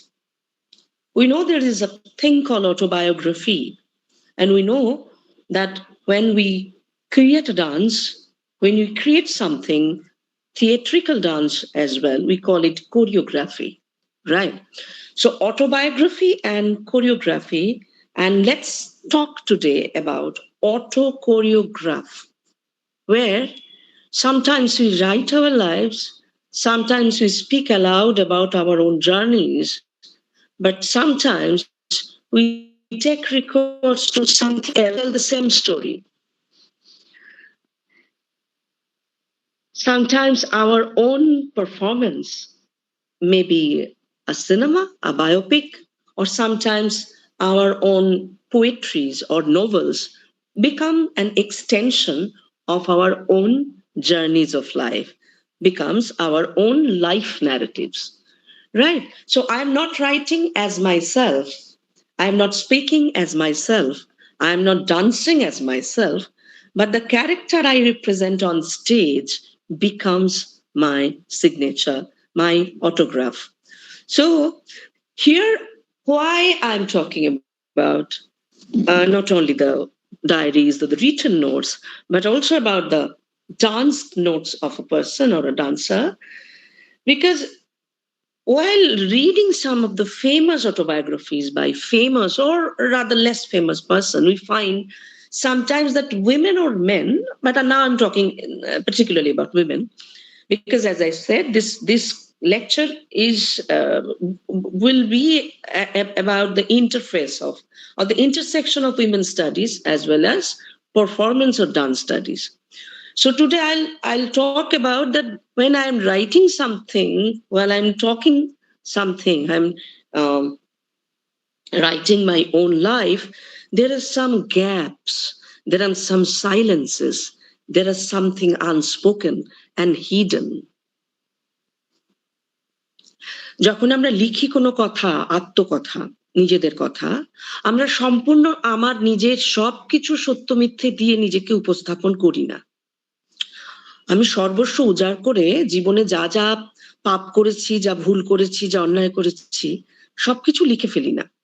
আত্মকথা লিখতে বসলেও নিজেকে আমরা represent করি, আমরা নিজেকে দেখাই লোকেদের সামনে, তাই তো? আমার যা কিছু ভালো, আমার যা কিছু মধুর, আমার জীবনে যা যা কিছু সোনার কালি দিয়ে লেখা যেতে পারে বা সোনার অক্ষরে লেখা থাকবে, সেরকম ভাবে আমরা নিজেরাই নিজেদেরকে রিপ্রেজেন্ট করি। Autobiography is about representing ourselves before the audience, before the readers, in a different mode. It's about a story within a story. আমরা সদা সত্য কথা বলবো এমন কোনো শপথ নিয়ে কিন্তু আত্মকথা লিখতে বসি না। আমার বক্তব্য হলো আজকে যে এমন কোনো মুহূর্ত থাকে, হয়তো নৃত্যশিল্পীর জীবনটা আমি বেছেছি এখানে, বা থিয়েটার আর্টিস্ট কিংবা সিনেমা তৈরি করেন যারা পারফর্মার, তারা অনেক সময় সব কথা লিখে উঠতে পারেন না। এমন অনেক তো পারফর্মার থাকেনি যারা লেখালেখি করেন না বা লিখতেই পারেন না। তখন তারা তাদের আত্মপরিচয়টাকে, আত্মদর্শনটাকে পৃথিবীর সামনে, দর্শকের সামনে, পাঠকের সামনে তুলে ধরেন। অনেক সময় পাঠক নয়, এক্ষেত্রে দর্শকই পাঠক তুলে ধরেন তারা তাদের পারফরমেন্সের মধ্যে দিয়ে। কারণ পারফরমেন্সও কিন্তু একটা স্ক্রিপ্ট, একটা টেক্সট, যেটা আমি বলছি অটো কোরিওগ্রাফ। যদি সেটা আমার কথা হয়, রাসসুন্দরী দেবীর আমার কথা যেমন আমার কথা, বিনোদিনী দেবীর আমার জীবন, বিনোদিনী দাসী আমার জীবন যেমন, আমার অভিনেত্রী জীবন যেমন, তার একভাবে অভিনেত্রীর জীবন, কিন্তু তার পারফর্মড টেক্সট গুলোকে যদি আমরা ধরি অভিনেত্রীর জীবনের, বা আমি এখানে শুধুমাত্র নৃত্যশিল্পীর জীবনের কথা বলবো, সেখানে সেই পারফর্ম টেক্সট গুলোকে আমরা কিভাবে, কতটা ভাবে আমরা তার বাকি কথা, তার যেগুলো না বলা কথা, সেগুলো হিসেবে আমরা ধরতে পারি। কিন্তু মূলত যেহেতু আমি আজকে অটোবায়োগ্রাফি বলবো, তো আমি শুরু করব অটোবায়োগ্রাফি দিয়ে। I will start with some reference from the Western world, with some quotations from the Western dancers who actually talked about that unfinished writings or some incomplete threads or some gaps and silences And then they actually suggest the readers, suggest the audience to look at herself by juxtaposing the two written selves, one the body of writing and the writing of her body. এই দুটো ইনস্ক্রিপশনকে যদি আমরা একত্রে দেখতে পারি তাহলে হয়তো গোটা written self or unwritten perform সেলফটা আমাদের সামনে আসতে পারে। আচ্ছা, আমাকে কি মানে সঠিকভাবে দেখা যাচ্ছে আমি জানতে চাইছি, নয়তো আমি ক্যামেরা অফও করে দিতে পারি যদি আপনাদের অসুবিধা না হয়, কারণ একটা আলোর একটা সমস্যা হচ্ছে এখানে। যদি আপনাদের অসুবিধা না হয় তাহলে আমি ক্যামেরা অফ করে দিয়েও শুধু বলতে পারি, এবং তাহলে শুনতেও হয়তো সুবিধা হবে। আপনারা বলবেন, আমি অর্গানাইজারদের জিজ্ঞেস করছিলাম। কোনো অসুবিধা নেই। No, ma'am, you are visible enough. ওকে, আপনার যেমন সুবিধা হয় ম্যাডাম সেরকমই করুন, আমরা আপনাকে দেখতেও পাচ্ছি শুনতেও পাচ্ছি। ভিডিও অফ করলে যদি আপনার সুবিধা হয় আপনি সেটাই করুন। অনেক সময় শোনাটা আরো সুবিধা হয় যদি আমি ক্যামেরাটা মানে অফ করি মাঝে মাঝে। হ্যাঁ, ঠিক আছে, জেনে রাখলাম, শোনা যাচ্ছে ঠিকঠাক। So I'll start with my paper, that is writing herself and dancing her dance and dancing herself. So once Isadora Duncan, the famous dancer from America, who in her life story, which is called My Life, she said that no woman ever told the whole truth of her life. The autobiographies of the most famous women are a series of accounts of outward existence, of petty details and anecdotes, which gives no realization of real lives. For the great moments of joy and agony, they remain strangely silent. তাহলে ইসাদোরা Duncan প্রথমেই বলে দিয়েছে যে কথা আমি লিখছি, অর্থাৎ তিনি লিখছেন, বা যে কথাগুলো আমরা পড়বো, তিনি বলছেন ফেমাস উইমেন, সেগুলো আসলে তাদের বাইরের জীবনের বহিরঙ্গের কিছু বর্ণনা, তাদের সত্যিকারের মনের কথা নয়। তারা পেটি ডিটেলস গুলোকে বাড়িয়ে বাড়িয়ে লেখে, ছোট ছোট গল্প লেখে, যে কথা মনে পড়লে মানুষের হাসি পাবে, রিডারের বেশ ভালো লাগবে, বা পাবলিশারও তো শুধুমাত্র গোপন কথা জানবেন বলে বই বার করেন না, বা এমন কোনো গোপন কথা যেটা আসলে গোপনই নয়, সকলেই জানেন। আর আসল যে যন্ত্রণার মুহূর্তগুলো, আসল যে আনন্দের মুহূর্ত যেগুলো, সেগুলো সম্পর্কে আত্মকথা কোনো কিছুই বলে না। ইসাদোরা ডানকান এমন একটি কথা দিয়ে নিজের মাই লাইফ গ্রন্থে, নিজের আত্মকথাতে এ কথা তিনি বলেছিলেন। So they are strangely silent about the real joy and agonies of life. So I concur with Duncan, but I also I'm not willing to share those petty details and anecdotes. As in this paper, I will seek to recapture a dancer's life that sometimes comes about strangely silent on the great moments of joy and agony. But I will also return to the half-truths, not the whole truth, but the half-truths and unuttered silences, lies that sometimes together make up the inmost self, as well as guide us into the realization of real lives. Because without binding and unbinding those long, loose yarns, how can we know the dancer from the dance? আসলে নাচের সাথে, নৃত্য পদ্ধতির সাথে নৃত্য শিল্পীকে আলাদা করা, এটাই একটা হয়তো ডিফিকাল্ট কাজ। কাজেই আমি যে বারবার করে বলছি, যতটুকু লেখাটাও একটা পারফরমেন্স, আত্মকথা লেখা, আর তার পারফরমেন্সটাও তো বলা বাহুল্য একটা পারফরমেন্স, কিন্তু পারফরমেন্সটা কি তার আত্মকথা? পারফরমেন্সটাও কি তার অটোগ্রাফ? এমন করে যদি আমি দুটোকেই দেখি, দুটোকেই যদি ক্রমাগত দেখে চলি, তাহলে হয়তো সম্পূর্ণভাবে একটা জীবনের ইতিহাস, একটা নারীর ইতিহাস এবং একটা সময়ের ইতিহাস আমি পাবো। So in this lecture, I will talk about, এবার আমি শুরু করছি 19th century to 21st. I will talk about some famous dancers, some famous or not so famous, as I said. So, and why I have chosen them, because সমস্ত নৃত্যশিল্পী তো আর নৃত্য কথা লিখে যায়নি। প্রথম কুল আমের মুকুল, এরকম অনেকগুলো ছোট ছোট আত্মকথা রয়েছে অমিতা সেনের, এবং সব মিলেই অমিতা সেনের এই নৃত্য কথাগুলো একটা সময় এবং একটা একটা যাপনের কথা তুলে ধরছে। এবং আমি বলছি শুধুমাত্র অমিতা যে অমিতার কথা লিখছে তা না, অমিতা কিন্তু শান্তিনিকেতনে আরো অজস্র নৃত্যশিল্পীদের কথা, যারা লেখেননি তাদের কথা বারবার করে বলে ফেলছেন। এবং যেটা বলছি যে তিনি বলছেন কিভাবে ওই আশ্রমে একটি নতুন আন্দোলনের সূত্রপাত হচ্ছে, সারা পৃথিবী থেকে নাচের ভাষা এসে জুটছে এবং জুড়ছে ওই শান্তিনিকেতনে।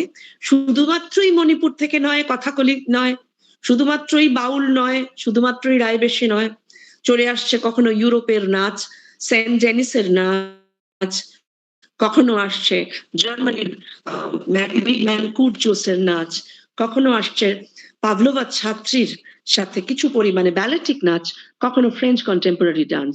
কাজে রবীন্দ্রনাথ কিন্তু আশ্রমের সমস্ত কিছু এসে, অবশ্যই দক্ষিণ পূর্ব এশিয়ার জাভা বালির নাচ, কাজে শুধুমাত্রই যে ভারতবর্ষের শান্তিনিকেতনের নাচ মানে প্রধানত মণিপুরী, এই ধারণা কিন্তু অনেকের মধ্যে পরবর্তীকালে থাকতে পারে, কারণ তার মধ্যে অনেক বেশি লাস্য মজুদ।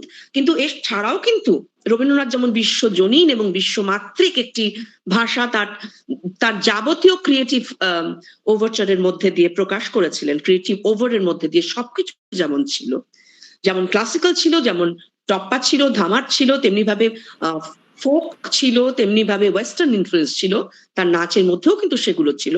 কিন্তু আনফর্চুনেটলি পরবর্তীকালে সেগুলো সেইভাবে ফ্লেশ আউট বা এমবডিমেন্ট, শরীরীকরণ ঘটেনি। But Amita Sen's autobiography dodged the limelight from herself. তিনি নিজের কথা কম বলছেন, but rather zoomed into the persona of Rabindranath Tagore, the dance maker who scripted and choreographed the new rhythm of life for the new woman of his time, fleshing them out in modern dance dramas like Notir Puja, Chandalika, Chitrangada, Shakmochon. Amita Sen wrote that Nataraj, the Lord of Dance, blessed the poet with the gift of dancing. And with him, immortal dance was liberated from its fetters.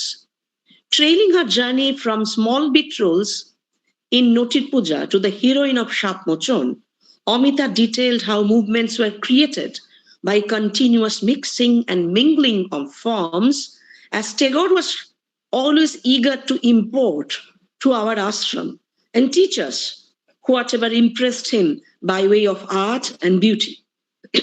From the backstage chit-chat to on-stage thrill, from the green room gossip to actual production, Amita's experiential narrative raised many questions.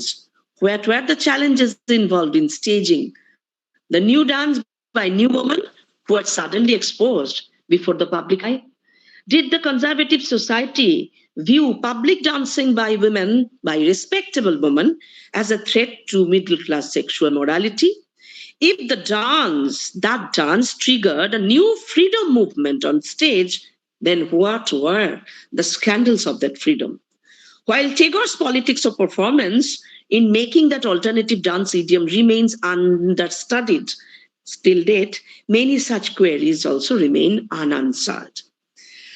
আপাতত রবীন্দ্রনাথের সময়কার নৃত্য কথা অমিতা সেন ছাড়াও অনেকে লিখেছেন, যেমন লিখেছেন রমা চক্রবর্তী, কিছু পরিমাণে প্রতিমা দেবী লিখেছেন তার নৃত্য বইতে, কিন্তু সেটা আত্মকথা নয়, প্রতিমা দেবীর লেখা। প্রতিমা দেবী অনেক বেশি পরিমাণে সেই নৃত্য ভাষা নিয়ে লিখেছেন। এছাড়াও অনেক টুকটাক লেখাতে পাই শান্তিদেব ঘোষ তো আছেনই। অমিতা সেনের দুটো পরিচয় অনেক সময় অমিতা সেনকে ছায়া ফেলে রেখেছে। তিনি ক্ষিতিমোহন সেনের কন্যা এবং অমর্ত্য সেনের মা। এই জন্যে হয়তো অমিতা সেন যে জুডো শিখেছিলেন, জুজুৎসু শিখেছিলেন, এবং এই যে অমিতা সেনের এতগুলো আত্মকথার কথা বললাম, অমিতা সেনকে সেভাবে পড়ে আমরা সেই সময়কার এত বড় একটা আন্দোলন, যেটা হয়তো শান্তিনিকেতনের একটা খুব দীর্ঘ সময় ধরে নয়, একটা দশকের একটা কয়েকটা বছরের মধ্যে দিয়েই হয়তো পরিবর্তনটা আসছে এবং সাঙ্গ হচ্ছে, সেটা কিন্তু আমরা সেভাবে ধরি না। কিন্তু এই লেখার মধ্যে দিয়ে এমন কিছু ডিটেলস রয়েছে, এমন কিছু ভাষা রয়েছে, যেটার মধ্যে দিয়ে আমরা অনেক পরিমাণে অমিতার ব্যক্তি চরিত্র, অমিতার সাহস, অমিতার দম্ভ এবং তার আত্মসত্তার প্রকাশ পাই। কিন্তু যেটা দুর্ভাগ্যজনক সেটা হলো এই যে পারফরমেন্স, সেইটা দেখার সুযোগ কিন্তু আমাদের হয় না, কারণ সেইভাবে এই সময়ে ডান্সের ভিডিও ডকুমেন্টেশন কিন্তু সম্ভব হয়নি, অত্যন্ত সীমিত ছিল, কিছু স্টিল ফটোগ্রাফস ছিল মাত্র, সেটাও অমিতা সেনের নয়, অনেকের অন্য অনেকের, ফলে সেটা কিছু পরিমাণে অনুপস্থিত। চলে যাচ্ছি প্রায় সমকালীন কিন্তু অনেক বেশি বড় বৃত্ত জুড়ে অনেকটা পৃথিবীর অনেকটা পরিক্রমা করে ফেলেছিলেন এমন একজন নৃত্যশিল্পীর কথা দিয়ে। এবং এবার থেকে বলতে আরম্ভ করি, এবার থেকে যাদের কথা আমি বলছি তাদের কিছুটা তারা লিখেছিলেন আর বাকিটা আমার পার্সোনাল ইন্টারভিউর মধ্যে দিয়ে তারা বলেছেন। ফলে এই ইন্টারভিউটাও যেহেতু একটা রিসার্চ মেথোডোলজির একটা অঙ্গ, কাজে পারফর্মারদের নিয়ে বা যে কোনো মানুষের অটোবায়োগ্রাফি যেমন একটা কথা, তো অনেক সময় তো অটোবায়োগ্রাফি সবাই লিখতে পারে না, তাহলে আমরা জানবো কি করে তাদের কথা? তাহলে সেখানে ওরাল হিস্ট্রি বা ইন্টারভিউ, যেটা আমরা অনেক সময় আবার বলি এথনোগ্রাফিক রিসার্চেরও একটা অঙ্গ, সেটাও কিন্তু পার্সোনাল ইন্টারভিউ বা ডকুমেন্টিং ওরাল হিস্ট্রি একটা ভীষণ important mode or tool of research methodology. So now I'm coming to one dancer. This is more celebrated than Amita Sen. She was Amala Shankar. She told me that I was not a dancer. I did not know anything about dancing. She disclaimed. She gave a disclaimer in the very first interview. Amala was the partner, life partner as well as dance partner of Uday Shankar. But she said, repeatedly she said that আমি তো নাচিয়ে নই, আমি নাচের কিছু জানতাম না, আমি তো নাচ শিখিনি, আমি তো নাচ জানি না, it just happened to me by accident. But when it came to her, when dance came to her by chance, she composed her. When I met her, she was almost in her 90s, and she dance stayed as an extension of her inner soul, as a manifestation of her ego. একদম অনেক কথা বলার পরে তখন তাকে জিজ্ঞেস করেছিলাম, তাহলে নাচটা আপনার কাছে কি? তিনি বলেছিলেন, নাচ আমার ইগো। সাত সাগরের পারে, the first autobiography written by Amala Shankar at the age of 12, Across Seven Seas. It was a travelogue, and it went graphic about describing the incredible journey of a Bengali middle-class girl from Batajor, a small town, a small village in East Bengal, and how she accompanied her jeweler father to Paris in 1931 to attend the International Colonial Exposition. And there in Paris, she met Uday Shankar. But before that, she became a part of a dancer troupe, and the dancer was called Niota Inoka. She was the French Oriental dancer. So Amala Nondi, a girl from Batajor, she made her debut as a dancer and drummer. Drama bajaten abar nach korten in the company of Niota Niokar. But the real engagement with real dance actually began just a few months after, when she joined Uday Shankar's company of Hindu dancers and embarked on a landmark tour of Europe for 8 months. 8 মাসের tour, 8 মাস মানে প্রায় 1 বছর। লোকে এখন 1-2 মাসের tour করেই হাঁপিয়ে যেতে পারে, কিন্তু অমলা শঙ্কর সেই সময়, অমলা নন্দী 8 মাসের ধরে একটা ভক্সওয়াগন গাড়িতে প্যারিস থেকে শুরু করে ইউরোপের বিভিন্ন গ্রামে, ইউরোপের বিভিন্ন শহরে পরিক্রমা করেছিলেন শুধুমাত্র নাচের সূত্রে। সময়টা কিন্তু একটা ইতিহাসের ক্রান্তিকাল, এটা দ্বিতীয় বিশ্বযুদ্ধ এবং প্রথম বিশ্বযুদ্ধের মধ্যবর্তী সময়। তাহলে অমলার লেখার মধ্যে, অমলার যে ট্রাভেলগ, অমলার যে ভ্রমণ কথা সাত সাগরের পারে, তার মধ্যে শুধু কি নাচের কথা, শুধুমাত্র কি তার জানলার বাইরে দেশ ভ্রমণের কথা উঠে আসছে, নাকি সেই সময়কার ইতিহাসের যে মূল যে কিছু কিছু সূত্রগুলো, সেগুলোকেও আমরা ধরতে পাচ্ছি? দুটোই আসছে। She captured those 8 months, describing in depth the seething stillness between the two world wars, the Great Depression and the rising threats of fascism. What's more, she also talked about the making and unmaking of a brand new Indian modern dance that fulfilled but also outstripped the Oriental imagination of the West, standing in sharp contrast to Euro-American modernity. It was not classical, but it was an enormously successful modern dance by Uday Shankar that exposed Indian women at large to a wider performative space across several geographic borders.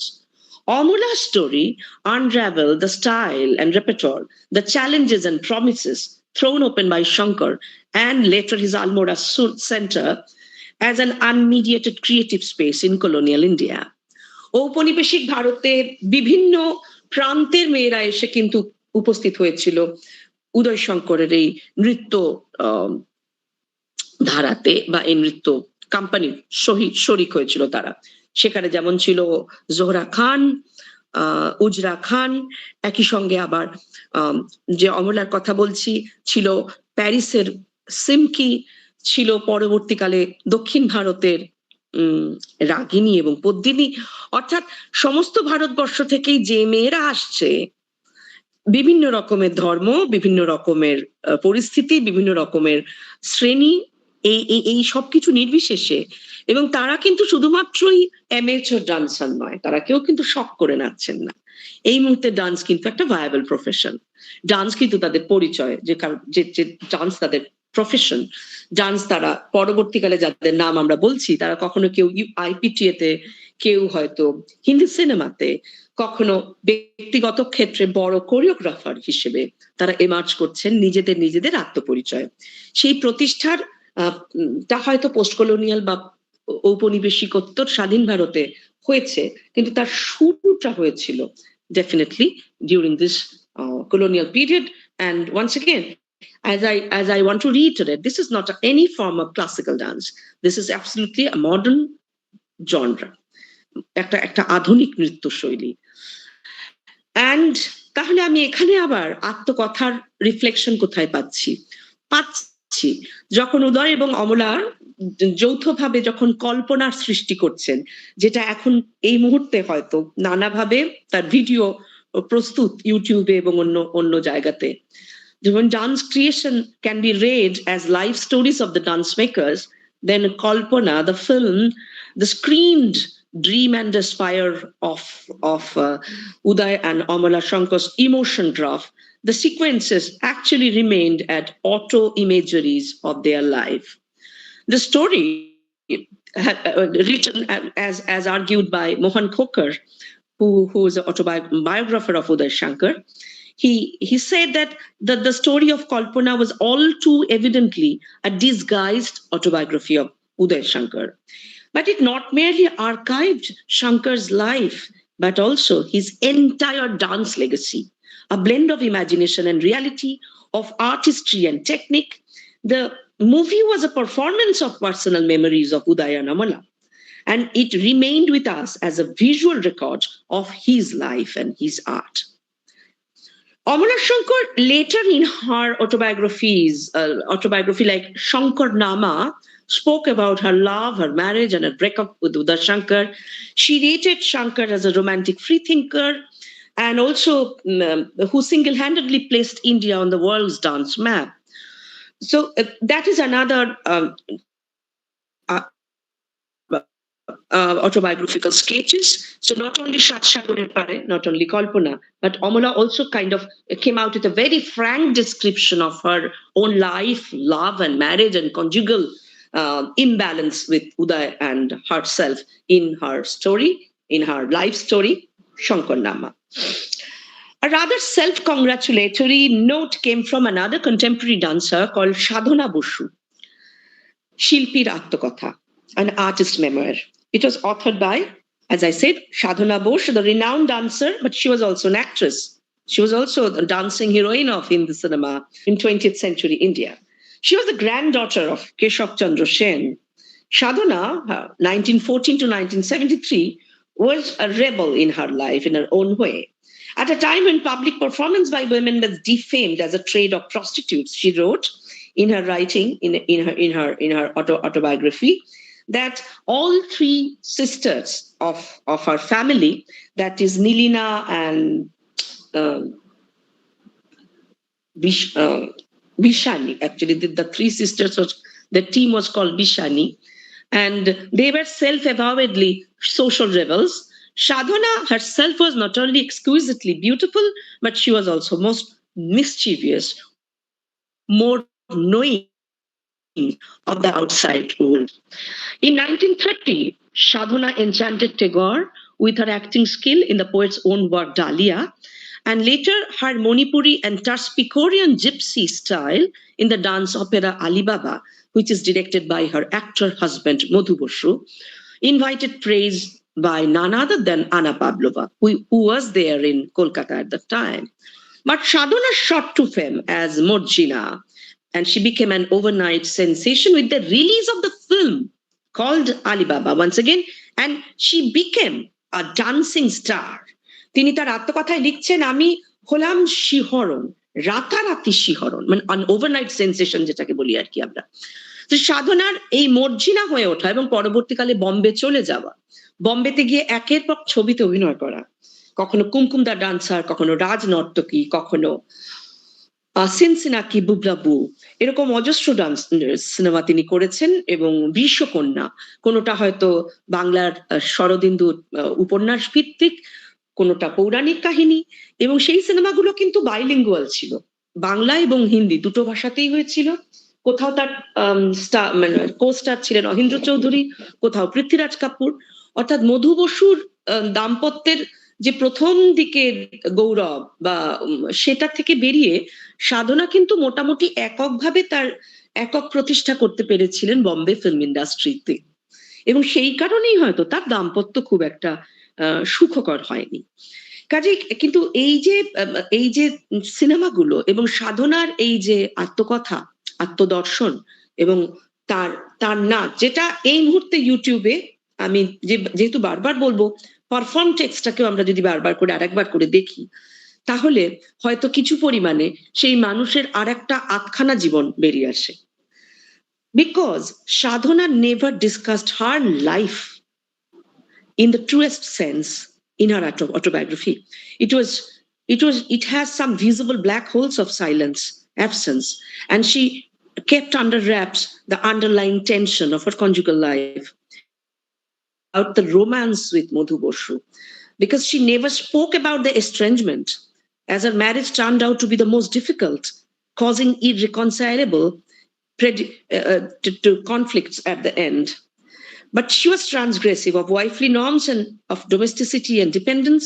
Sadhana chose to live independently and opted for a child-free career. And she had a house in Juhu. By the end of her life, she said to have earned, in her own autobiography, that I have earned Himalayan loads of scandals. But her autobiography did not disclose that why and how she earned them and what are those scandals. মধু বসুর আত্মকথা যদি আমরা parallelly পড়ি, যদিও আজকে সেটা বিচার্য নয়, সেখানে কিন্তু আমরা খুব গভীরে এবং খুব ডিটেলে এই জীবনযাপনের ছেঁড়াছেড়িটাকে দেখতে পাবো, যেটা সাধনা অনুচ্চারিত রেখে গেছেন। সেখানে মধু বসু শুধু ডিটেলে আলিবাবার স্ক্রিপ্টটাই যে বর্ণনা করেছেন তা না, তিনি খুব ফ্র্যাঙ্কলি, তিনি খুব ক্যান্ডিডলি এই দাম্পত্য অসুখের কথাও বলেছেন। Reba Rai Chaudhuri, a leading dancer and actress of IPTA, Indian People's Theatre Association, she wrote her life, Jiboner Tane, Shilper Tane. When she was diagnosed with throat cancer, she took up her pen to recall the vociferous experience of an activist performer of Communist Party of India. She wrote those were the heady days. From 1941 to 1996, there was only work and work. India was burning with flames of famine, riots, and war. We staged Voice of Bengal, 1944, in the huge ground of Marathi centenary near the Church Gate railway station of Mumbai. Participating in the central squad of Indian People's Theatre Association, IPTA, Reba embodied the discipline enforced by the party, celebrating creativity amid austerity, counting hours of rehearsal as extension of her party work. She wrote, and she in fact detailed, that by 6 in the morning we queued to have 1 quarter of bread and 1 mug of tea. The lunch was served at 10:30 sharp. We used to sit in a row to have our rice, dal, bhaji, and chas. For the evening tea, we had to stand in a queue once again. Dinner was served at 6 p.m. Right. So এই যে তার ডায়েরির মধ্যে যে ঘড়ি ধরে খাবার এবং খাবারের মেনু, এই সমস্ত কিছুর মধ্যে একটা ডিসিপ্লিন, ড্রিল, একটা কঠোর রেজিমেনের কথা বারবার উঠে আসে। But in between went on rehearsals, learning dance under Shanti Bardhan and fashioning costumes with artists like Chitta Prasad. IPTA enabled educated middle-class women to take up communal disciplined living and accorded respectability and validation to their activities, whereby many women, along with men, chose this form of cultural intervention or cultural activism as the means of communicating discontent or hope or protest. But women are not allowed to question the leadership sometimes, and they also avoided gender-based power relations. Did they enjoy equal rights as equals of men? So there are several signs of residue male orientation in the structure and function of that movement. Yet the party itself or the movement of IPTA acknowledges the space opened and accorded to women. আমি চলে আসছি শেষ দুটি আত্মকথায়, সময়ও প্রায় অনেকটা এসে গেছে, একটু লাভ দিচ্ছি। মঞ্জুশ্রী চাকি সরকারের আত্মকথা আমি আসবো সামান্য ভাবে হলো, আর তার আগে আরেকটি আত্মকথা, সেটা খুবই রিসেন্ট, হয়তো এই 2015-16 সালে হাতে এসেছে, এবং যেটা বললাম এই কথার মধ্যে অনেক ক্ষেত্রে আমার নিজস্ব ইন্টারভিউ রয়েছে। Because what happens when a laboring low-class woman who is not literate enough, but rising to the status of a public celebrity, forges new concepts of history and subjectivity, and in order to publicize her culturally unsanctioned bodily identity? The recent publication of the autobiography of Kolkata's first Bengali cabaret dancer, Miss Shefali, interrogates the sexual double standard of the progressive elite of Bengal, who vouch for radical egalitarianism, yet sternly ban and banish her dirty dancing from the public space of performance, nightclubs, as well as commercial theatre, on grounds of obscenity and immorality. Interrogating the middle-class Bhadralok's political ethics, she positions herself, her class, her politics, her culture in opposition to her elite readers. She said in the very introduction that my name is Aroti Das, and you know me by the name of Miss Shefali. Barbar kore uni I and you, amar naam Aroti, tomra amake cheno. আমি এবং তোমাদের মধ্যে একটা যে বড় বিভেদ রেখা আছে সেটাকে তিনি বারবার করে টানছেন। There was a time when I was the reigning queen of Kolkata's nightlife. I started my day when you dozed off. আমার দিন শুরু হতো যখন তোমরা ঘুমিয়ে পড়তে। তাহলে সবাই অবশ্য ঘুমিয়ে পড়তেন না, তাহলে তিনি সারা রাত্রি জাগিয়ে রাখতেন কাদের। Anyway, she returned the gaze of her audience, but returned the gaze to her audience, and the Queen of Calcutta's cabaret moves on to re-establish her links with the city. Here is my life, and here goes the cheesy scandal of Kolkata's midnight leisure and pleasure. 11-year-old Aroti, তাহলে আরতির গল্প আলাদা করে এই মুহূর্তে বলছি না, এটা বেশ একটা দীর্ঘ কথা, দীর্ঘ লেখা।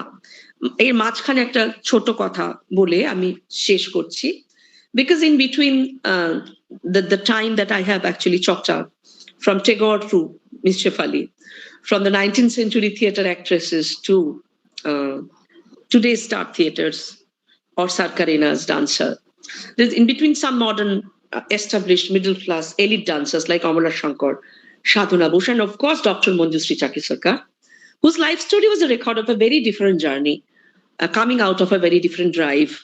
Manjushree Chaki Sarkar's writing dance autobiography was called Nritya Rashe Chitta Momo.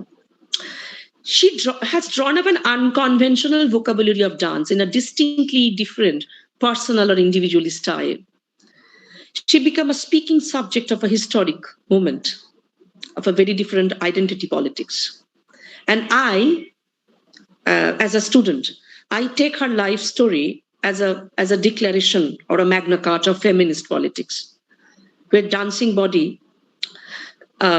emerged as a site of struggle, where social, psychological, spatial, and rhythmic conflicts were played out. Manjushree was born in Murshidabad, but then she they migrated to Pabna. From Pabna, as the partition happened, she came back to India once again, and she traveled to Africa and then to America and stayed there for more than 20 years. She was exposed to Martha Graham's Cave of Heart and also Bolshoi Theatre. She was equally enchanted by Bohurupi's theatre and Third Theatre by Badal Sirkar. Manjushree embodied what we now call global, from America to Pabna, Africa to Kolkata. So her auto-choreographs actually presented before us many, many transcultural scripts. She gushed about her duet ventures with Debabrata Bishwas, though she evaded the buzzing rumor that hogged the door. She talked about how the sleepless nights she spent after watching Uday Shankar's Kalpana, but she was silent about the rejection by Shankar Dance Company. And these rejections kickstarted an untried and alternative third feminist movement in Bengal's dance. Her dance signaled a paradigm shift in the proximate dance movement, which was neither Rabindric nor derived from the Shankar Gharana. Manjushree bagged in 1994 the Sangeet Natak Academy Award, which was only second after Uday Shankar. In between 1960 and 1994, not a single dancer from Bengal earned that prize. That is the national recognition for making creative dance. So today, as I just said, I want to wrap up. I want to conclude by saying that Manjushree not merely written about her dance journey, about Africa, America, but she had actually repeated and reiterated her I, a personal pronoun, myself, I, myself, in a series of dance dramas choreographed by her. And she sustained the desired identity by connecting her story with the roles she played on stage, with the characters she played on stage. As the fearless court dancer, Srimati, who was slaughtered by the Hindu king Ajatashatru for her different faith, the unloved courtesan, unapologetic about her crime and her love, that is Shama, the warrior princess who claims the space as a physical equal of the hero, changing forever the definition of wife, Chitrangada, and the primordial mother of an untouchable girl, Maya in Chandalika, or the queen of the land of cards, Rani Bibi in Tasher Desh, who vetoes against the royal patriarchal order. So going inside each of these images, I will say that Manjushree danced some moments of their lives, from Chitrangada, Srimati, Chandalika, Maya, and Bibi Rani. She portrayed their lives along with herself and portrayed pieces of those women's life. So she negotiated and contested the segregation, exclusion, and coercion in defiance of the caste gender politics of the patriarchal society. So weaving a tapestry of these body memories, as I began by saying, the body of writing and the writing of the body, I like to conclude finally that this autobiographies of dancers can be read as a discursive side of feminist politics as a whole. Thank you. Thank you, madam. What a session it was. Thank you. It was really a mesmerizing and thought-provoking. আমি শুরু করলাম প্রায় 45 থেকে 48 জন নিয়ে, এখন 31 জন, আমি জানি না, আমার সেটা মনে হচ্ছিল যে একে একে অনেকে বেরিয়ে যাচ্ছে। No, it is really a mesmerizing and thought-provoking lecture. You have presented the concept autobiography of women dancer from West Bengal, auto choreography, self-realization of a dancer, biasness of a autobiographer. Madam, you also told about a book, Amar Jibon by Rasho Sundari Devi, which we have already gifted to our female student in our previous year Women's Day program. Then Madam talked about historic journey of Indian modern dancer. She mentioned about several examples like Amita Devi, Sharula Devi regarding this matter. Madam talked about the paradigm shift of the term occupation and amateur in modern dancing, the conflict of a dancer's social and family life of several heroines like Sadhana Bosu. Madam presented all the story, or rather, I can say pain of an autobiographer. Thank you, Madam. Now, anyone have any questions or doubt regarding this matter? It is the right time to discuss. Please ask your queries one by one. Thank you.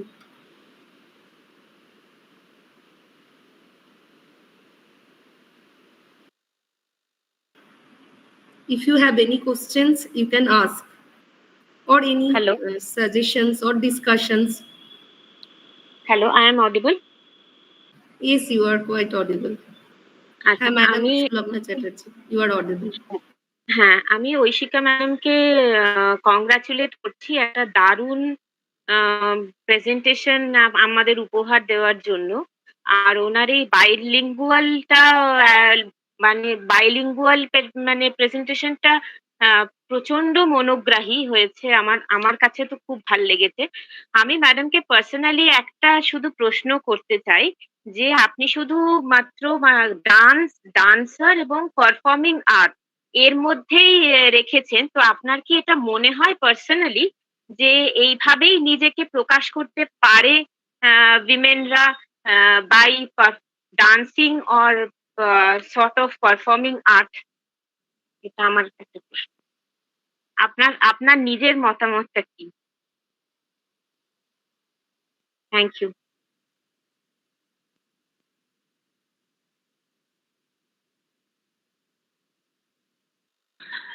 তাদের তাদের উচ্চারণ অনেক সময় মেয়ে কিন্তু তখন তার ওই যে সোচ্চার উপস্থাপনা মঞ্চে, আর আমি তারা বিভিন্ন জায়গাতেই বিভিন্ন ভাবে শুধু মঞ্চে নয়, কখনো সিনেমাতে কখনো থিয়েটারে তার বিভিন্ন মাধ্যমে দিয়ে তারা প্রকাশ করেছে।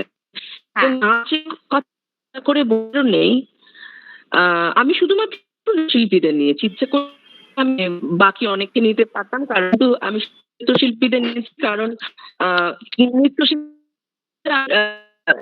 করি করছি। পারফরমেন্স আসার পরে পারফরমেন্স স্টাডিজ বলতে সুবিধা হয়, থিয়েটার বললে ভালো লাগে, কারণ এগুলোর মধ্যে একটা ইন্টেলেকচুয়ালের দর্পের জায়গা আছে। কিন্তু যে মুহূর্তে ডান্স বলি, যে মুহূর্তে নাচ বলতে আরম্ভ করি, তার মধ্যে একটা কেমন যেন একটু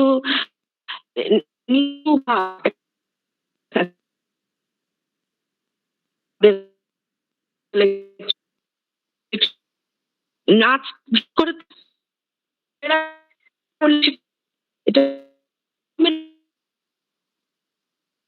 এবং নাচ শরীর লাগে,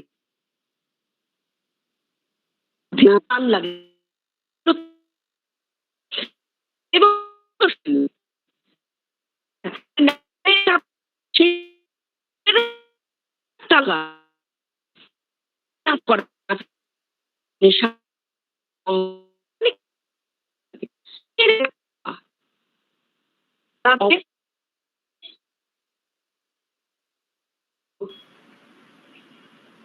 So I think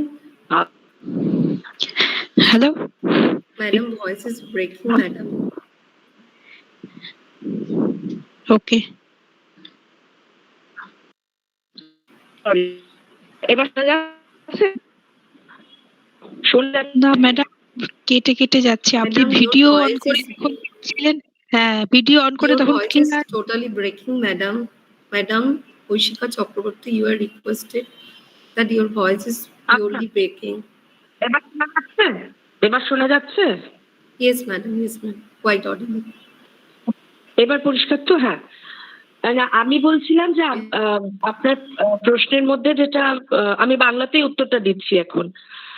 আর আমি ইচ্ছা করেই শুধুমাত্র থিয়েটার এবং সিনেমা বা বাদ দিয়ে নৃত্যশিল্পীদের জীবন ধরেছি, কারণ নৃত্যশিল্পীরা প্রথম কথা যাদের কথা বললাম তারা বিভিন্ন মাধ্যমে চলমান ছিলেন এবং আমাদের একটা ধারণা যে dance is a feminine art.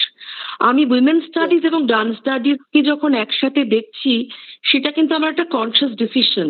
আমি ইচ্ছা করলে অভিনেত্রীদের দেখতে পারতাম, গৃহবধূদের দেখতে পারতাম, আমি বিধবার অজস্র আত্মকথা রয়েছে, কিন্তু এই নৃত্য যাপনটা একটা মেয়েকে আমি তো বিভিন্ন র্যাঙ্কের মেয়েদের কথা আলোচনা করেছি, বিভিন্ন সময়ের এবং বিভিন্ন শ্রেণী থেকে উঠে আসা নারীর আত্মকথা, এবং তাদের নাচের ভাষার মধ্যেও কিন্তু, তাদের পোশাকের মধ্যেও কিন্তু, এবং তাদের নাচের এই জীবিকার মধ্যে কিন্তু বিভিন্ন সময় এবং বিভিন্ন কি বলবো, যেটা একটা মডার্ন, একটা সেমি ক্লাসিক্যাল, কোথাও ফোক, কোথাও আবার একটা প্রোটেস্ট, আবার কোথাও ইরোটিক, এই সব কিছু উঠে এসছে। মানে আমি যদি আইপিটি এর নাচের মধ্যে যেমন প্রতিবাদ দেখছি, কৃষক আন্দোলন বা কোনো একটা রাষ্ট্রীয় বিরুদ্ধতার কথা দেখছি, অমলা শঙ্করের নাচের মধ্যে দিয়ে আবার অন্য আর একটা ভারতবর্ষের গোটা চেহারা পাচ্ছি, রবীন্দ্রনাথের নাচ বা রবীন্দ্রনাথের পরবর্তী যে কথা সেটার মধ্যে তো একটা নারীবাদ অন্যভাবে উঠে আসছে, যেটা আমরা খুব কম দেখেছি। আবার শেফালির যে নাইট ক্লাবের নাচ বা পরবর্তীকালে কমার্শিয়াল থিয়েটারের নাচ, শুধু তো শেফালি একা নয়, আরো অনেক যে বাংলার রিফিউজি হিন্দু মেয়েরা শয়ে শয়ে যারা যোগ দিয়েছিল এই ধরনের পেশায়, তাদের কথাটাও কিন্তু কোথাও কোথাও তাদের সার্ভাইভাল বা তাদের জীবিকার ক্ষেত্রে এই কথাটা কিন্তু হয়তো অনুচ্চারিত রয়ে গেছে, যেটা শেফালির আত্মকথার মধ্যে দিয়ে উঠে এসেছিল। আমি জানি না আমার কথা শোনা গেল কিনা এবারে। হ্যাঁ হ্যাঁ, এবার পরিষ্কার শোনা গেল। Audible now. Okay. Anyone? হ্যাঁ, হ্যালো, আমি একটা কথা বলবো সুমনা ম্যাডাম। Yes, yes. হ্যাঁ, ঐশিকী ম্যাডাম, আপনাকে আপনি হৃদয় দিয়ে কথা বললেন আজকে। গোটা মানে পুরো এই একটা ঘন্টা, অনেক সময় আমরা বলি যে জীবনের অনেকগুলো মুহূর্ত কোনো একটা ঘন্টার থেকেও দামি হয়ে যায়, তার সঙ্গে যেন রিলেট করতে পারি। তো আমার আপনার লেকচারটা শুনে এটা মনে হয়েছে অসাধারণ সুন্দর লেকচার, যেটা সুমনা ম্যাডাম বলেছেন মিসম্যারাইজিং। সত্যি কথা, এটা মিসম্যারাইজিং এন্ড হিপনোটাইজিং। ম্যাডাম, আপনার কাছে আমার একটু জানার যে মিস শেফালি বা আপনি তার সঙ্গে অটোবায়োগ্রাফি হিসেবে সেই সময়ে, ওরা তো রুটি রোজগারের জন্য মিস শেফালি শুরু করেছিল, তারপরে একটা জায়গায় তিনি পৌঁছেছিলেন বা এরকম, এটা কি আর্ট অফ লিভিং এর কথা কি বলে? এটা আমার জিজ্ঞাস্য। মানে সাইকোলজিক্যালি দিক থেকে তারা যেরকম, সে কি সেরকম নাচে, না কি কিরকম শেখানো, না ভেতর থেকে আসে? আর্ট অফ লিভিং এর সঙ্গে কি এর কোনো যোগ আছে? এটা ম্যাডাম আমার প্রশ্ন। Very good question, Trisha madam. Madam, Thank you. Enlighten about the question of Trishna madam. Art of living বললেন না হার্ট অফ লিভিং? আমি বুঝলাম না। Art of living. Art of living madam, art of living. হ্যাঁ, আমি কি এখন উত্তর দিয়ে দেবো ওনাকে? Yes madam, yes ma'am. না, আসলে শেফালির কিন্তু আশা অবশ্যই তার দারিদ্র্যজনিত। হোটেলে চলে আসা 12-13 বছর বয়স থেকে তিনি নাচ করতে শুরু করেন, এবং তার প্রথম দিকে কিন্তু তিনি শিক্ষিত নৃত্যশিল্পী, মানে শিক্ষিত মানে তার নাচ বিভিন্নভাবে তিনি নাচ শিখেছিলেন। তার নাচ অত্যন্ত গভীর কঠোর পরিশ্রমের মধ্যে দিয়ে তিনি নাচ শিখেছিলেন, এবং যাদের সাথে ওই একটা রিফিউজি বাঙালি মেয়ে নাচ করছে তারা কিন্তু প্রত্যেকেই বিদেশি, ভিনদেশি, অ্যাংলো ইন্ডিয়ান, কারণ নাইট ক্লাবে তখনও ইউরোপিয়ান নাইট ক্লাব, ইউরোপিয়ান মালিক, সেখানে যাদের সাথে তাকে কম্পিট করতে হয়েছে তারা কিন্তু প্রত্যেকেই একটা অন্য শরীরের ভাষায় ইতিমধ্যেই পারঙ্গম। পরবর্তীকালে শেফালি নিজেই নিজের ঘরানা তৈরি করে বলা যায়, এবং পরবর্তীকালে যেসব মেয়েদেরকে তিনি ক্যাবারেতে হয়তো তার কোরিওগ্রাফিতে তারা রয়েছিল, বা আরো অজস্র, শেফালি ছাড়াও অনেক, মিস জে, মিস পাম, মিস ববি, অজস্র অজস্র নৃত্যশিল্পীর নাম পাওয়া যায়। মিস জে যেমন নিজেই বলছেন যে তিনি এসেছিলেন উদয় শঙ্করের ডান্স কোম্পানি থেকে। কাজে এদের মধ্যে অনেকেই প্রশিক্ষিত তাদের, তবে শেফালি সম্পূর্ণভাবে ইউরোপিয়ান ইরোটিক এক্সোটিক ডান্স শিখে, ব্যালে শিখে, এবং হোটেল অথরিটির দ্বারা তিনি প্রশিক্ষিত ছিলেন এবং তার দীর্ঘদিনের প্রশিক্ষণ, তারপরে তিনি মিস শেফালি হয়েছেন। মানে এটা বোধহয় 60 থেকে 70-এর 10 বছরের শেখাও চলেছে, আবার নাচতে নাচতে শেখাও চলেছে আর কি, এটাই। আর তার জীবিকা তো ভাবে আমি আর্ট অফ লিভিং টা তো অন্য ভাবে বলা যায়, ঠিক সেটা বলবো না। শেফালির জিনিসটা বোধহয় তার লেবার, লাইভলিহুড, আরো অনেক কিছু হয়তো। আমার একটা প্রশ্ন আছে। Okay madam, thank you. Now it's time for Supriya Datta's question, Madam Supriya Datta. Madam, প্রথমে আপনাকে, ঐশিকা ম্যাডাম, আপনাকে অনেক অনেক ধন্যবাদ। মানে আমার যে বিষয়, আমি বাংলার অধ্যাপিকা এবং এদের নিয়ে আমি পড়াশোনা করি, আমার প্রাণে ছুঁয়ে গেল। আমার একটা প্রশ্ন আছে যে কৃষ্ণ ভাবিনী দাসীর ইংল্যান্ডে বঙ্গ মহিলা, যেটা আমাদের পাঠ্য, সেটাকে আমরা আত্মজীবনী বলবো না ভ্রমণ কাহিনী বলবো?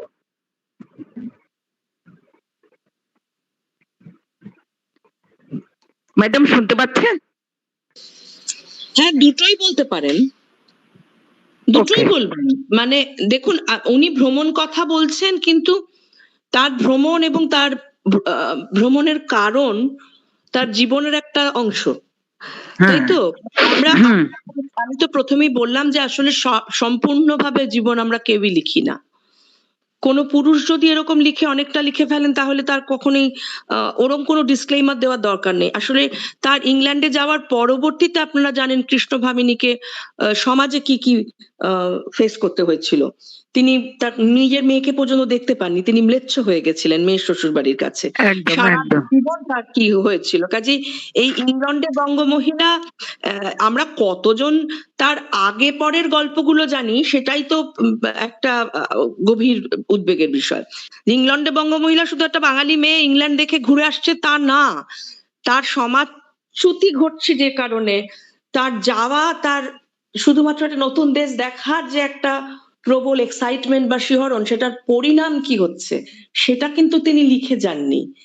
এই আমি যেটা বলছি যে আমি আত্মকথাতে সবকিছু বলা যায় না, সবকিছু বলে না লোকে, আত্মকথার বাইরে অনেকটা জীবন পড়ে থাকে। যেই কাজটা বোধহয় ঐতিহাসিকের বা রিসার্চ মেথোডোলজি যখন আমরা যখন পড়বো, তখন আত্মকথায় যতটুকু পাচ্ছি, বাকি জিনিসগুলো কুড়িয়ে সংগ্রহ করে ওই মানুষটার জীবনের সাথে জোড়া, এটাই কিন্তু একটা রিসার্চ মেথোডোলজির মূল জায়গা। এটাই আসলে আমি প্রতিপন্ন করার চেষ্টা করছিলাম, সেটা পারফর্মারদের মধ্যে দিয়ে বলছিলাম, কিন্তু সেটা যে কোনো মানুষের ক্ষেত্রে হতে পারে। Okay madam, thank you.